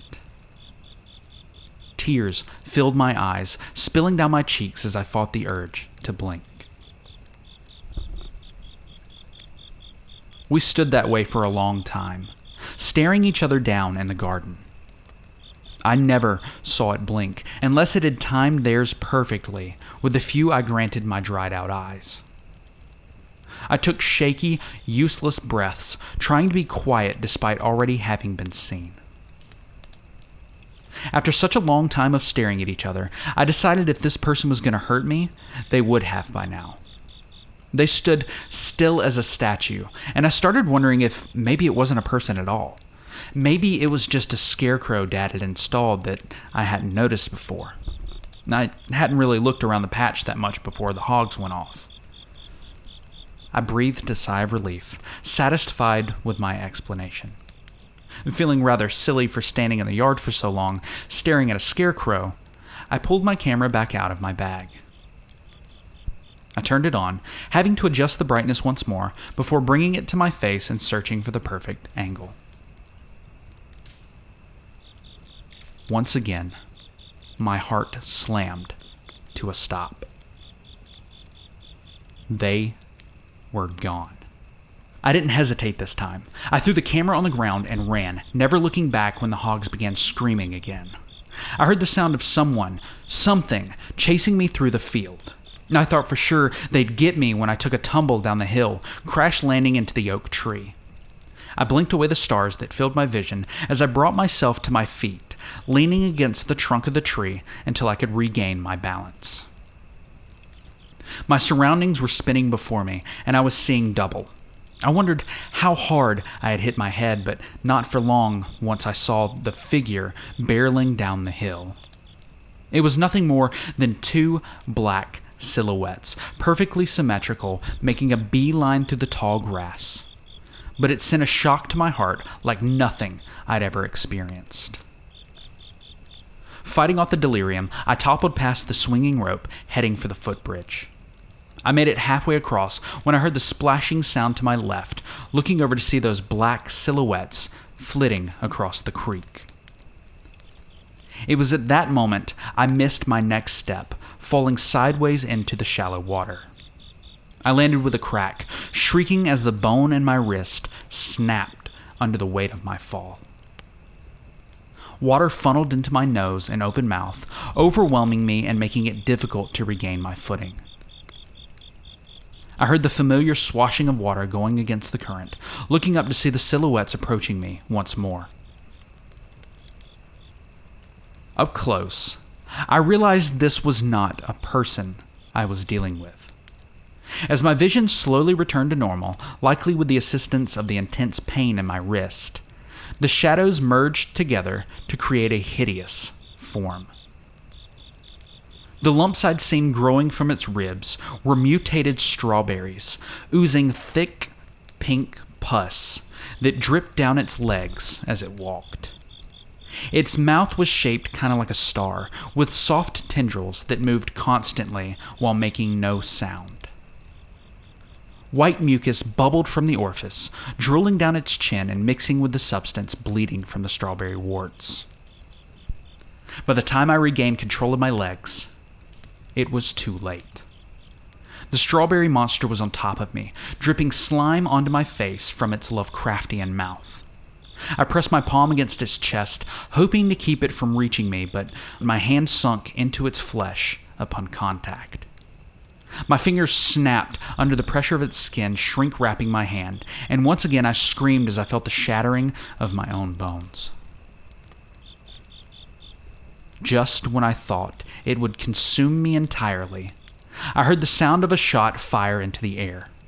It was followed by a wet smack, which paved the way for the painful burning sensation in my already injured hand. Another shot rang out, this time blowing past my ear so close I could feel the heat from the bullet. It was a direct hit to the creature's neck, forcing it to recoil in pain and release my hand. Upon seeing the bloodied mess of an appendage, I nearly threw up. My dad's voice met my ears and I spun around, elated to see him bending down to pick me up. He carried me back to the house as I watched the creature scamper back across the creek, retreating to its home in the strawberry patch. I leaned into my dad's chest, sobbing as he took me inside. I was taken to the hospital and treated for my wounds that night. My parents told the doctors that I'd been attacked by a bear on a camping trip. At the time, I didn't understand why they'd lie, but I didn't question the authoritative look on my father's face when he spoke. They told me I'd most likely be able to use my hand again if I was willing to put in the work. I was signed up for physical and mental therapy, both of which I readily accepted. It took me a long time to process the things I had seen, felt, heard, smelled. I didn't talk about it to anyone for weeks after the incident. When I finally felt like I could speak on the matter, it was my mother who directed me to talk to my dad. I found him in his shed out back, on what I now referred to as the friendly side of the creek. He didn't hear me walk up, or he wouldn't have chugged the full bottle of beer in his hand, or smashed it on the ground when he was through. He turned around, surprised to see me, apologizing while grabbing the broom to sweep up the glass. Dad had gotten a lot nicer after the incident. I guess that's to be expected when your kid nearly dies in front of you. I told him everything I've typed out here. He listened without interrupting, taking modest sips from the mug on the counter that I assumed was filled with bourbon. I told him I was sorry for disobeying his orders and promised I would never go near that strawberry patch again. When I started to cry, I felt his hand on my shoulder, looking up to see him smiling down at me. "Rose," he said with a sigh, motioning for me to follow him to the fridge. I hesitated when he handed me the beer, but eventually accepted once he assured me it was okay. He laughed when I pretended not to know what beer tasted like, and we didn't talk about the implication of that. He continued, growing more serious as he broached the subject. "I think it's time you know the truth about the strawberry patch. Your mother wouldn't agree with me, so let's keep this between us. Deal?" I nodded, sipping the beer as he kept talking.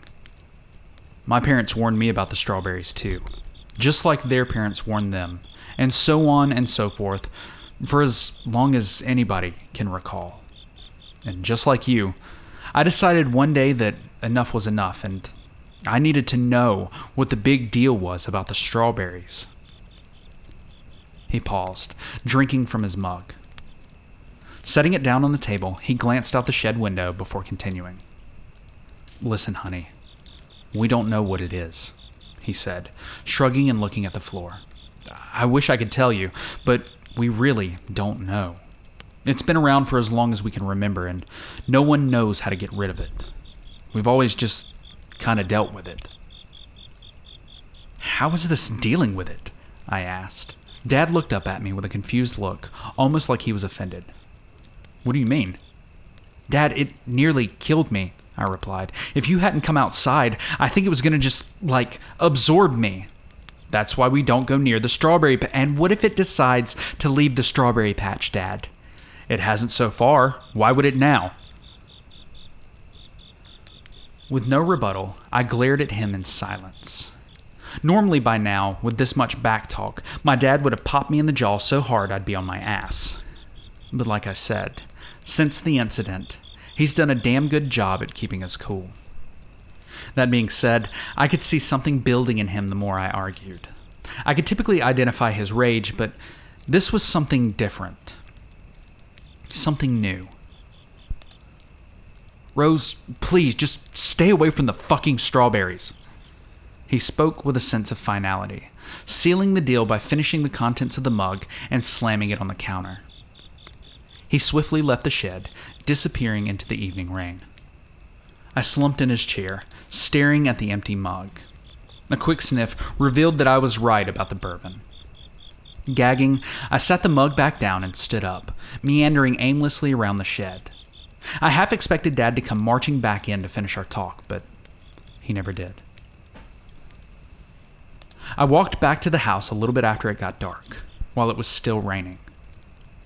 I darted into my room, not wanting to talk to Mom or Dad, instead curling up on my bed and fighting off the intrusive thoughts about what I'd come to call the Strawberry Man. The next few weeks were spent watching the strawberries wither and drop from the vines, dead for the year until their season returns. I felt relieved when the last one plopped to the ground, unsurprised to see my parents share my comfort. Dad and I never discussed the strawberries again. I steered clear of the patch, hardly going across the footbridge for any reason, even to play on my rope swing. Mom figured I'd grew out of it, but Dad knew the truth. Dylan would ask me sometimes why we never played on the swing anymore, but I would just distract him with some other activity. The next time the strawberries would interfere with my life was the following June. Just like the year prior, the strawberries got plump in the first weeks of summer. I spotted them on a Sunday morning this time, their crimson bodies catching my eye from the back porch. Dylan was over this time, and we were playing a card game on the deck while Dad filled the pool for the season. Catching Dylan's attention, I nodded in the direction of the patch. "Hey Dylan, see those strawberries over there?" Dylan glanced across the creek, nodding when he spotted the vines. I continued. "What would you say if I told you there's a monster over there?" He scoffed, tossing a draw 2 down on the table. When I didn't move to grab my 2, his eyes met mine, and he realized it wasn't a joke question. Well, he stammered, scratching his chin. "I guess I'd call you out on your bullshit, but at the same time I'd want to humor you long enough to get the details.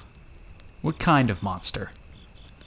Without missing a beat, I replied, "A really fucked up kind of monster. It's got this weird skin that sucks you in, and its drool is so disgusting, dude. It's horrible. It's got strawberries growing out of its body."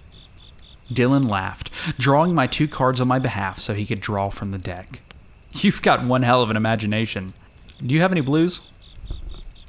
Aggressively yanking a card from the deck without looking at my hand, I replied, "No, I don't have any fucking blues. Are you listening to me?" "Oh my God, yes, I'm listening to you, crazy lady," Dylan said, pulling another card. "Jesus, where are all the blues?" "Will you shut up about the blues?" I snapped, throwing a wild down and calling green. Dylan drew his 4 cards, glaring at me. "I'm being serious. There's something evil in that garden."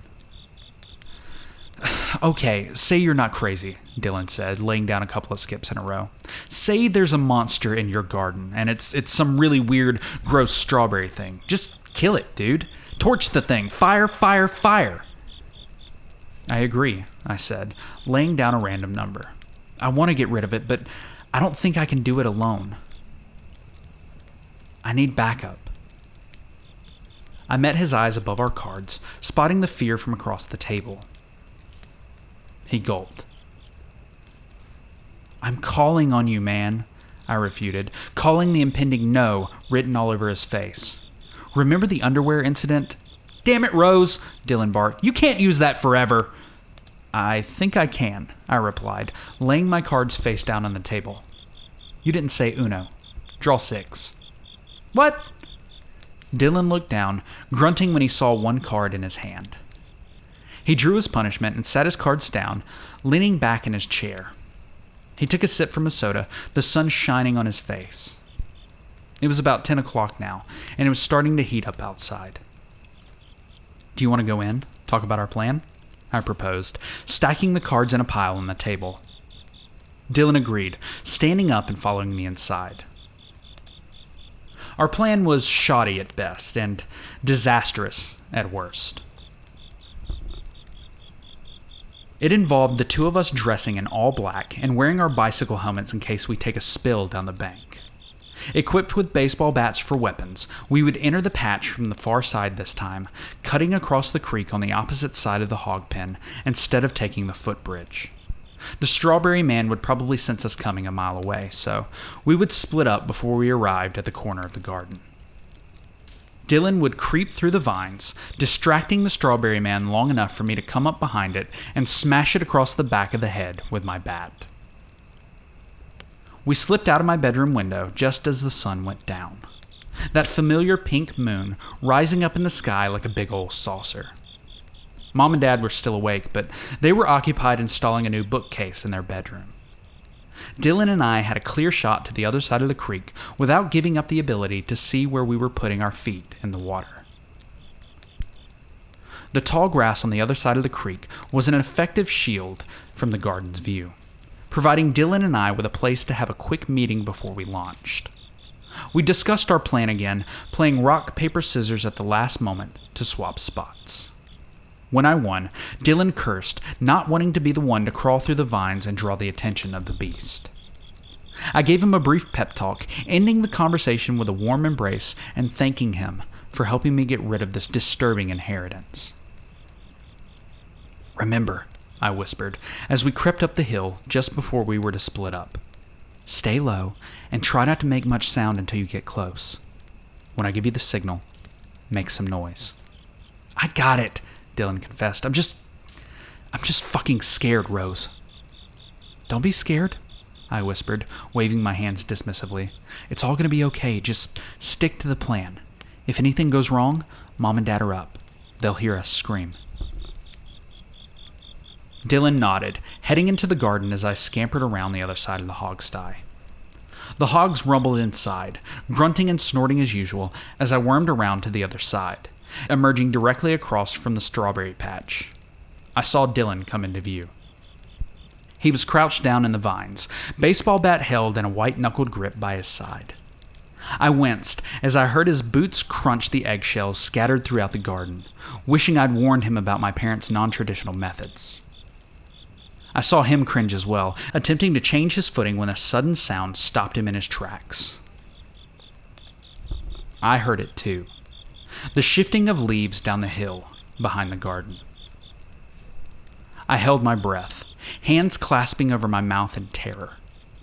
Dylan had one boot in the air, frozen mid-step as he watched in horror at the being that appeared from the brush.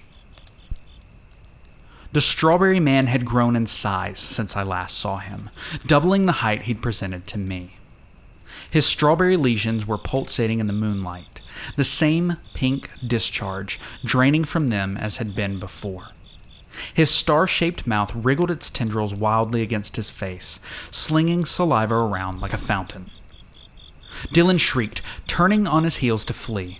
My brain screamed for my legs to move, to run, to dash to my best friend's aid, but my body refused.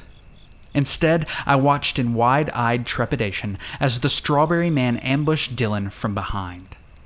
His cries lowered in volume when the strawberry man wrapped his gelatinous hands around the sides of his head, the elastic skin warping to fit Dylan's face like a glove. The bicycle helmet was merely an accessory under the strength of the strawberry man's grip. The thick-set plastic shell buckled and caved under the force, sinking into Dylan's face like slow-motion shrapnel. Despite the muffling of his voice, I could hear him howling in agony as loud as a siren in my head. Blood seeped out from the thin gaps between the strawberry man's stretchy skin and Dylan's face as the monster consumed him in the garden. When my legs finally allowed me to move, I sprinted out from behind the hog pen, dashing down the hill toward the footbridge. It wasn't until I reached the rope swing that I came to a screeching halt, nearly collapsing from the adrenaline coursing through me. Why don't we ever play on the rope swing anymore? Dylan's sweet face appeared in my mind, and his pleas to abandon ship on this quest rang through my brain like forsaken church bells. I sobbed, falling to my knees in the dirt beneath the swing. I'd stood by and watched as the monster ate him, using my strength to carry myself to safety as soon as I was able. A newfound sense of duty washing over me, I stood up. I brushed the dirt from my knees and turned around, facing the garden. The strawberry man faced away from me as he finished enveloping Dylan, granting me a view of my friend's face pressing out against the thin flesh on the creature's back. Swallowing the bile rising in my throat, I gripped my bat and prepared to charge. A heavy hand on my shoulder stopped me. I looked up to see my dad, a look of agony on his face. He pulled me backwards, forcing me to drop the bat as he dragged me back toward the house. I didn't dare try to scream or resist, rather allowing him to take me back to the safety of our home. Dylan's parents didn't know he came to our house that day, so no questions were directed to us about his whereabouts. As far as Dylan's folks knew, he and I weren't allowed to hang out, per his mother. My parents didn't like them, so they let Dylan come over in secrecy, so long as he stayed cool and didn't cause any trouble. I nearly gagged on the guilt that rose in my throat when they reported him missing, making public pleas for the monster who took their baby to bring him home. That was never going to happen. I cried into my cereal as the news anchor talked about Dylan's last known whereabouts, his birthmarks, and his epilepsy. I didn't go to the eventual funeral. The Strawberry Man still lives across the creek as far as I know. I don't live there anymore, as I moved far away to the city as soon as I turned 18. I still keep in touch with my folks, but I don't visit very often. I can't be near that damned strawberry patch very long without feeling like I'm going to pass out. My parents fly to my house once a year for Christmas, and that's about the extent of my physical interaction with them. I had hoped that would change when I had Christopher, but unfortunately, it doesn't appear to be happening anytime soon. You see, my dad has gone missing, and my mom doesn't know how to tend to the strawberry patch. Ooh, excuse me. It's getting a little late out here. What was that? Did you? No, it was just must have been a bear or something. Nothing terrifying. Since I was young, I've always had an appreciation for antiques. I don't dislike modern things or anything. I'm typing this on my phone. But they just don't make things like they used to. Old stuff tends to be so ornately detailed, and I find it almost incomprehensible that most of it was made by hand. When I started my sophomore year of college and moved out of the school dorms, I was excited to have an apartment for myself so that I could decorate however I wanted to. It wasn't that my roommate had disliked my antique decorations, but we lived in a shared space. His gaming system and solid blue bed sheets just took away from the old-timey feeling of the place. I was even more excited when I saw the antique shop maybe a block from my new apartment. I restrained myself from visiting the shop until I'd moved all of my furniture and existing decorations into my apartment to try to prevent myself from buying something that I'd have no place to put.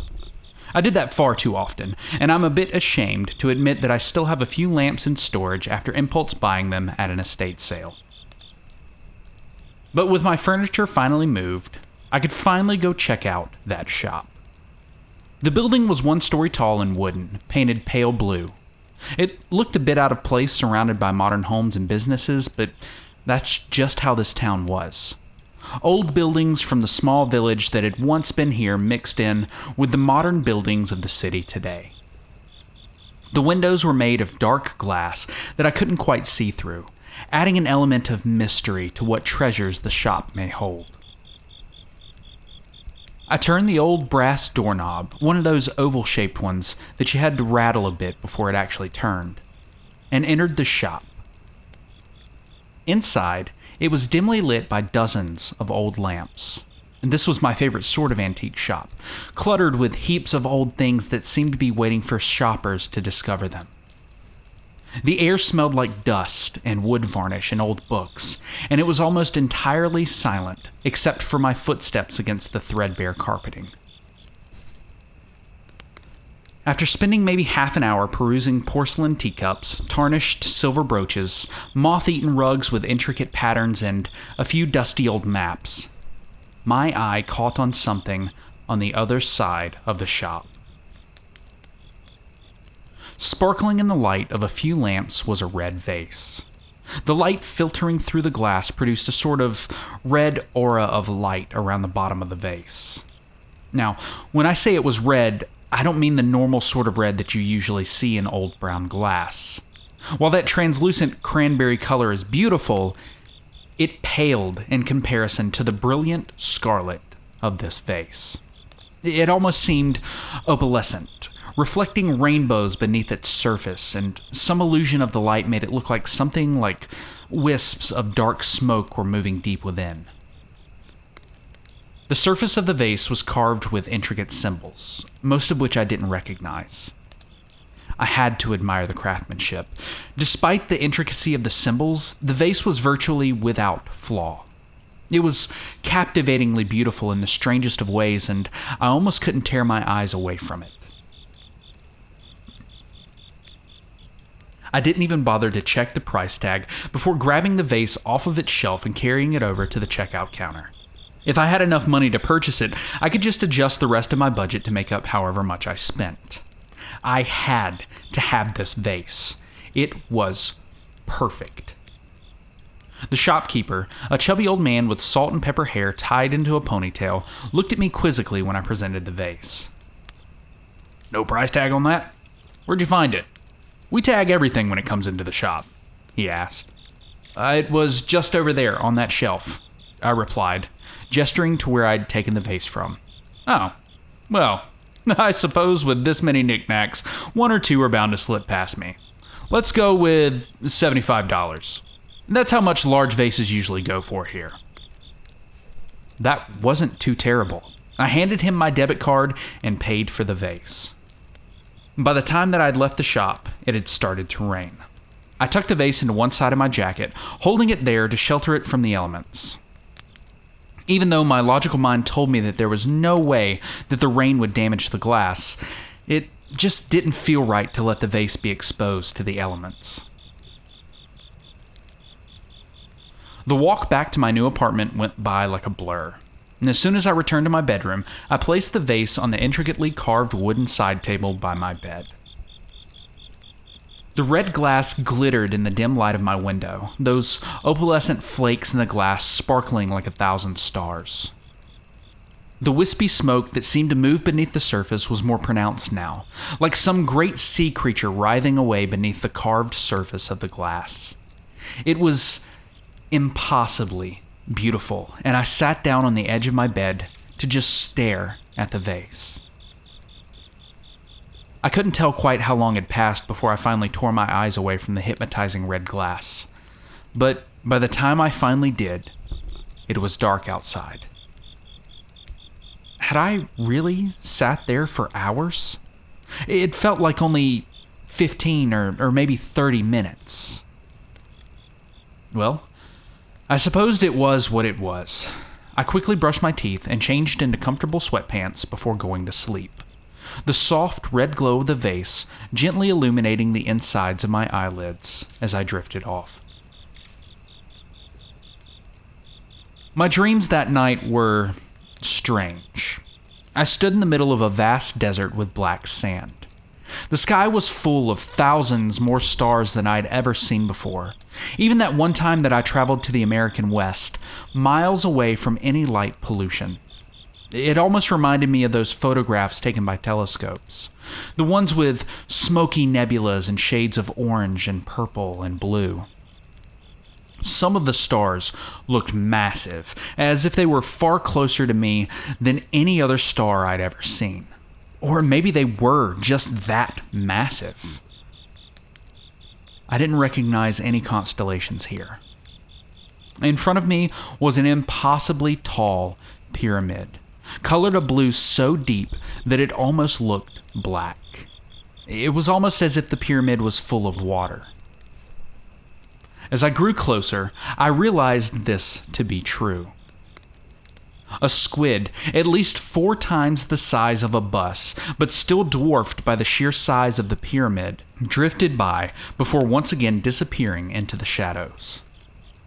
Something I could only describe as a sea serpent, somewhere between an eel and a snake, only as thick around as my torso, but so long that I couldn't see all of it at once, swam lazily through the water a bit higher up on the pyramid. Dozens of other strange sea creatures, including what I could swear was one of those dinosaur-era ocean monsters, swam in and out of my view, none of them seeming to notice me. At least, none noticed me, until an octopus, maybe a bit larger than average but otherwise unremarkable, swam directly up to the side of the pyramid closest to me and met my eyes directly. Something about its intense stare made my blood run cold. I turned away, staring back at the endless stretch of featureless black sand dunes. Then, a beeping noise began to sound. I awoke slowly, slamming my hand into the off button on my alarm clock. What a strange dream. And then again, maybe it wasn't so abnormal. I often had extremely vivid dreams. Side effect of blood pressure medication, my doctor said. But something about that dream just felt more real. I suppose it didn't really matter. I had to get to class before my professor gave me yet another tardy. That day, I found it near impossible to focus on anything my professors were saying. All I could think about was that dream and that beautiful red vase. The moment I got back to my apartment, I immediately sat back down on the edge of my bed to stare at my vase. The shadows beneath its surface looked something like the many arms of a squid or octopus, or maybe a coiled-up serpent, and the opalescent flakes glittered like the stars from my dream. Staring at it, I felt the same serenity I had in that dream before the octopus locked eyes with me. Before long, I was back in that black desert. My first thought was that I must have fallen asleep. My second was that the previously pitch-black sand now glowed very faintly red. Just like my vase, it was alien and captivatingly beautiful. I fell to my knees and began running my fingers through the sand, which I now realized was not sand, but millions upon millions of tiny, smooth pieces of black and dark red glass. It reflected colors like a prism in the light of the alien stars.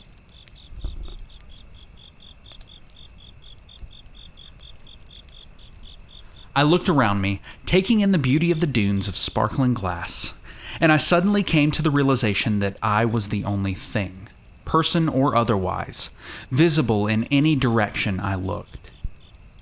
Even the Great Pyramid was absent. I was simultaneously comforted and unsettled by the complete solitude. Getting to my feet, I began to wander aimlessly in a randomly selected direction for no other reason other than to see if there was anything past the dunes. While no landmarks made themselves known, a strange animal slowly made its way over a nearby dune.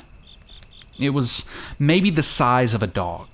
Its appearance a bizarre amalgamation of an elephant, a dolphin, a raven or maybe a crow, an octopus, an ape, and a distinctly human pair of eyes and hands. I couldn't tell exactly how many limbs it had in the dim light, and the reddish glow of the glass sands muddled its colors. It was, by all accounts, alien and hideous. But I wasn't scared of it. Its gaze was soft but piercingly intelligent, staring at me with the same passive interest with which one might watch a trail of ants carrying crumbs. A smile curled across a mostly lipless mouth, revealing beak-like ridges where one would expect teeth. It was an uncanny mockery of a human grin, like the gummy smile of a toothless baby. But it wasn't hostile. Unsure, but not wanting to somehow offend the creature, I smiled back. Then, I woke once again to the sound of my alarm clock. Shit! I cursed aloud, realizing that I'd dozed off before I could finish my homework. Only a month into my sophomore year of college, and I was already going to have a missing homework assignment in at least one class. Well, I suppose I'd have to accept the 0 in my first class, but maybe I could work on the assignments for my other classes in any moments of free time throughout the day. That plan, it turned out, wasn't possible. I could barely focus on the class I was in, let alone doing work for other classes. All I could think of was my dreams over the past few nights and the vase with its serene red glow. during my lunch break, I really did plan to walk down to that cheap taco cart a few blocks off campus. Instead, I found myself back in my apartment, staring at that vase again. It was so beautiful. Looking at it for a few moments couldn't hurt anything. It was so beautiful. Looking at it for a few moments couldn't hurt anything. Soon, I was dreaming again. Or soon, I was dreaming again. Or maybe I wasn't dreaming. I could still see my bedroom. It was more like the black glass desert was layered over it, as if I was both places at once somehow, but that wasn't possible, was it? My attention was ripped away from the impossibility of the scene before me when I became aware of my bedroom door opening. A figure that should have been too tall for my doorframe stepped through. It was more or less androgynous, but something about it seemed feminine somehow. But it was dressed in what I recognized as Freemason ceremonial robes, which wouldn't have made sense for a female. I'm not entirely sure why the issue of its gender registered to me before the fact that its neck ended as a stump, a four-sided stone pyramid floating a few inches above where its head should have been. A single, enormous eye stared at me from the center of the side of the pyramid that seemed to be the front, its expression unreadable. It spoke to me in 3 voices at once. One of a small child, one a young woman, and one an old man. "Would you like to see as I see?" the voices asked. "Yes," I heard my own voice saying, though I did not consciously decide to speak. Suddenly, the world around me changed. Have you ever seen long exposure photography where things were moving? It was kind of like that, only not. I could simultaneously see every instant that this place had ever existed. I saw myself laying in bed and walking through the door and looking out of the windows. I saw the previous tenants of the apartment and maybe the ones that would come after me as well, all of their decor layered over mine. I could also see this place as it was before an apartment complex was built. The forest that once grew here and all of the animals, current and extinct, that had ever lived there. I suppose this area of land had been underwater once, as I could see a shadow of water and prehistoric sea creatures like a ghostly image over everything. And then there were millions of stars and plumes of stardust from before the earth was even here. There was also a ghostly image of myself sitting, staring at that vase right next to where I now sat. I was thin and atrophied, and I couldn't quite tell if I was alive or dead. I saw police around a body bag, and a confused first responder staring at the bag that I knew contained my body.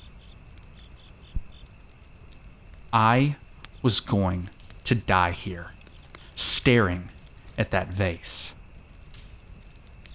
"What is this?" I demanded to know. The pyramid-headed figure replied, each of its 3 voices speaking in different tones, one sad, one serious, and one lightly amused. "You are seeing all that has ever been here and all that will ever be. Would you like to see the world as I do? You seem the curious type." Yes, I spoke again before I could really consider my words. It's hard to describe exactly what I saw next. In the span of a few seconds, I watched life evolve on the earth. I saw great empires rise and fall. I heard the words of geniuses and the ramblings of madmen and found that I could not tell them apart.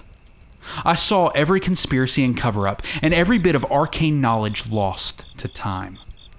Every bit of history that led up to this moment flashed before my eyes, from the great battles of Rome to the isolated life of an indigenous woman. I watched the travels of the beautiful red vase, drifting between owners but always winding up back in a different antique shop. Somehow, the same shop never seemed to house the vase twice.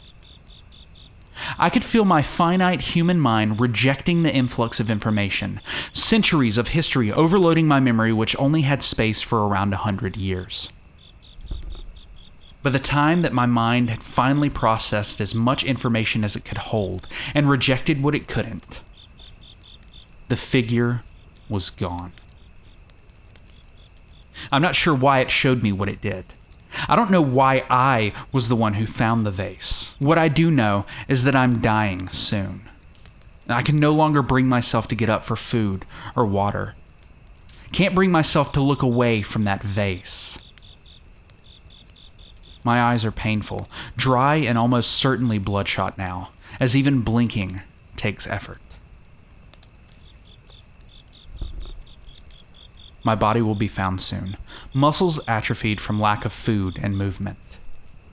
This is the only way I can tell anyone what happened to me. I know that most people will brush this off as a creative writing exercise, but at least they'll read it. I don't have much time left. It physically hurts me to look away from the vase, and staring down at my phone keyboard to type this up is agony. I know you won't believe this happened. The police certainly won't.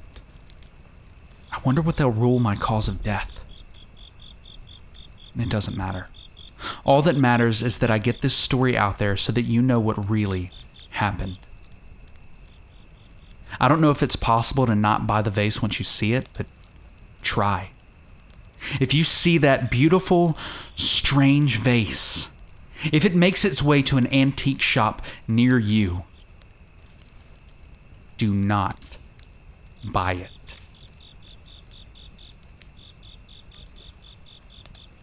As far back as I can remember, I've been afraid of what's behind me. The overwhelming urge to glance behind, but trying to keep myself from doing so. Anything could be there, and I still don't know what it is, really. But I can feel it.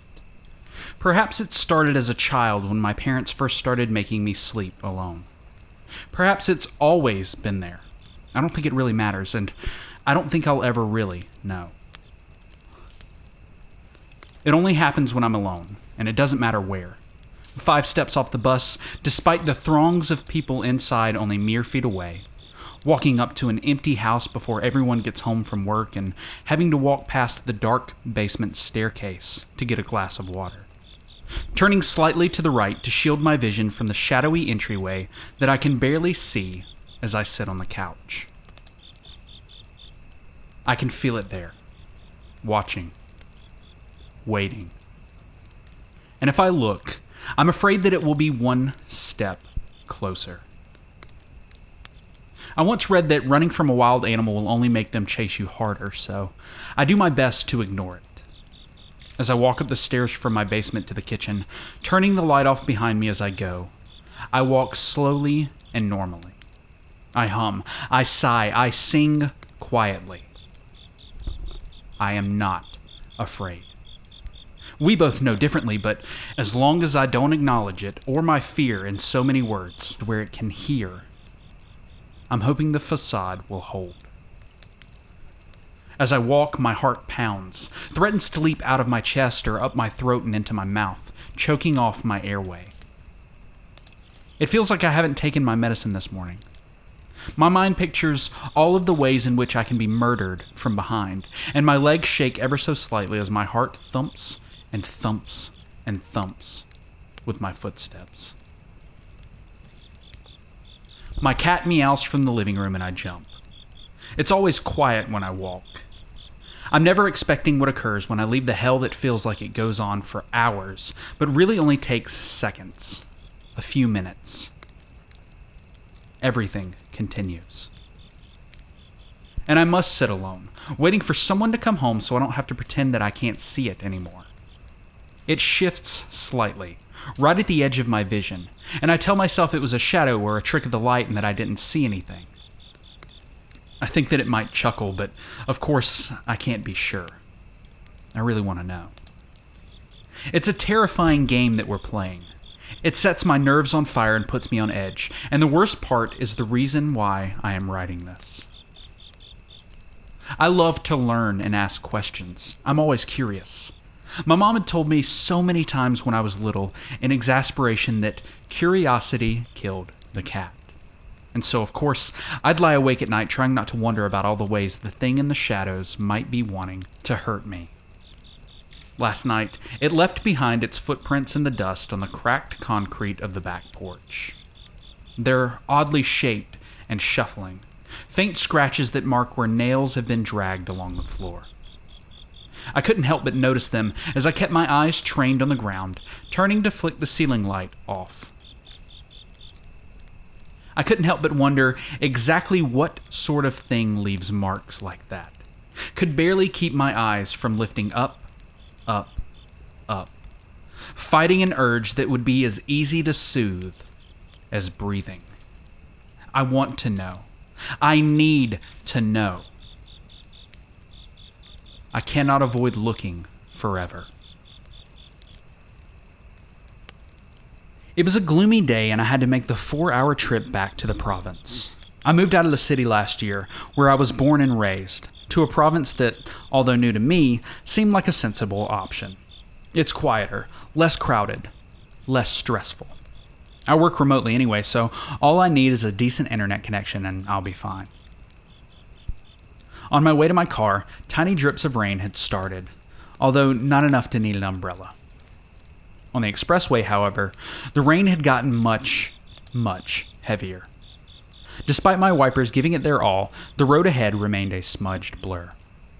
The sky was a flat white gray, with tree silhouettes breaking through the monotony every few meters. Apparently, admiring a Monet painting is far more enjoyable than driving through one. It's 3 p.m, but visibility is quickly dwindling. An hour into the drive, and I can vaguely make out silhouettes of cars. Underneath them were nothing but white clouds of rain spatters. I was getting nervous. I had drinks with my best friend the night before, and my anxiety is shooting through the roof. This was expected. It has been a pattern I've observed following the alcohol overconsumption. I still indulge in it every now and then, since I don't see my friends as often as when I lived in the city. But I have to admit that this bitch of a rainstorm coupled with that fact is a terrible combination. I decided that as soon as I find the emergency parking, I'll pull over to the side, carefully, lest I skid out of control or get run over by oncoming traffic. Luckily, all cars have turned their lights on and the usual speeds have slowed down from the usual 80 to 100 range. I finally made it to the side of the road, and right on time, too. The rain got heavier and heavier and heavier. I wondered how anyone could drive under these conditions or whether anyone was driving at all. I can no longer see even the tail lights through the white, misty haze. I must have dozed off because the next thing I know, the rain had completely stopped and it was dark. But what I can't account for is that I am parked, not on the side of the expressway, but in a small clearing among some trees. I rubbed my eyes and saw a very familiar sight. I eventually realized I was on the rough road right outside my new provincial property. I was home. And severely disoriented. How did I get here now when there were still 3 hours left of my drive? Did I go on autopilot? Was I still drunk? Despite my confusion, my desire to get my feet off the pedal and on the couch won. I figured I can worry about that 3-hour blackout or autopilot or whatever the hell it was later. In front of the TV, perhaps. I walked in and saw my helpers about 100 meters off, doing some work clearing some overgrown grass, a bit of chatter amongst themselves. I thought it was odd for them to be working so late in the day. I carried on walking towards my cabin. I've planted plenty of tree seedlings all over, hoping to reforest the area which is nicely situated by the foot of a small sleepy hill. I smelled the freshly cut grass and fresh breeze. It was a really good change of environment, especially for someone coming from the crowded, polluted city. My pleasant thoughts were interrupted by the sound of footsteps, running towards my direction on the grass. I turned my head. Everything was the same, except that the group of helpers seemed about 10 meters closer to me than when I last looked. Their chatter had paused for a second before starting again. My eyes are tired, and have never been that reliable in the dark anyway. I turned to continue my walk towards the cabin. There it was again. The sound of running in the grass. This time, their lively chatter seemed to have evolved into malevolent whispers behind my back. I turned again. Despite having walked a few steps away from them, they still seemed to have gotten a few meters closer to my location. This is silly, I thought. How could that happen, and what for? I turned my head away again. The sound of running came, the malevolent whispers hurrying closer. At the count of 5, I turned my head back around. They still had their backs on me. The whispers had stopped, but this time they were a mere 30 meters away from where I stand. Are these guys pulling a prank on me? And how are they able to get so far so fast? I don't understand what's going on, but I definitely don't like it. What happens when they get to where I am? I don't want to find out.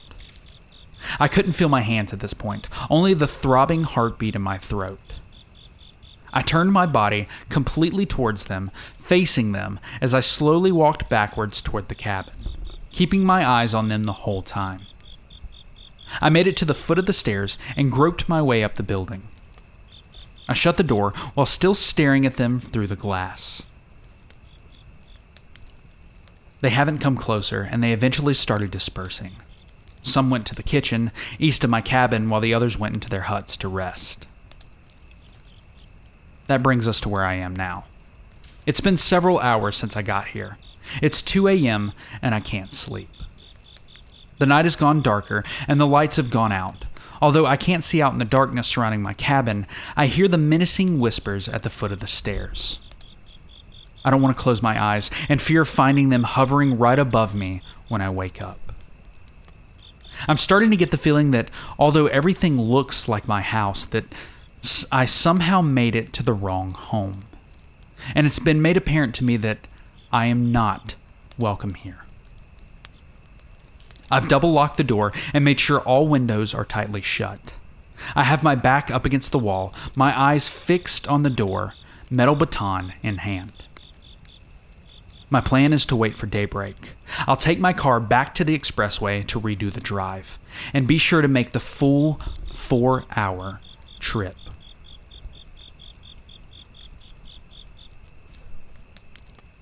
Welcome back, my darling deviants. I'm so glad to see you're still here and you weren't dragged off into the aether in the middle of the night, never to be heard from again. We've had some issues with territorial Geist in the past, but we're pretty sure we've cleared that misunderstanding up. Good to know that our iron dust dispenser seems to be working. And if you like what you've heard today, be sure to leave us a like on this video, incinerate that subscribe button, and ring that little bell so that you're notified the moment we upload a new video. Anyways, I'm sure you're dying to get out of that flea-infested sleeping bag, and we apologize for any inconvenience our feral flea colonies may have caused you, and get back home to your nice, comfortable bed. Good luck finding your way out of the forest. Think of it as the cherry on top of such a great experience here at our sinister sleepover. Until next time, my ghastly gang, stay spooky.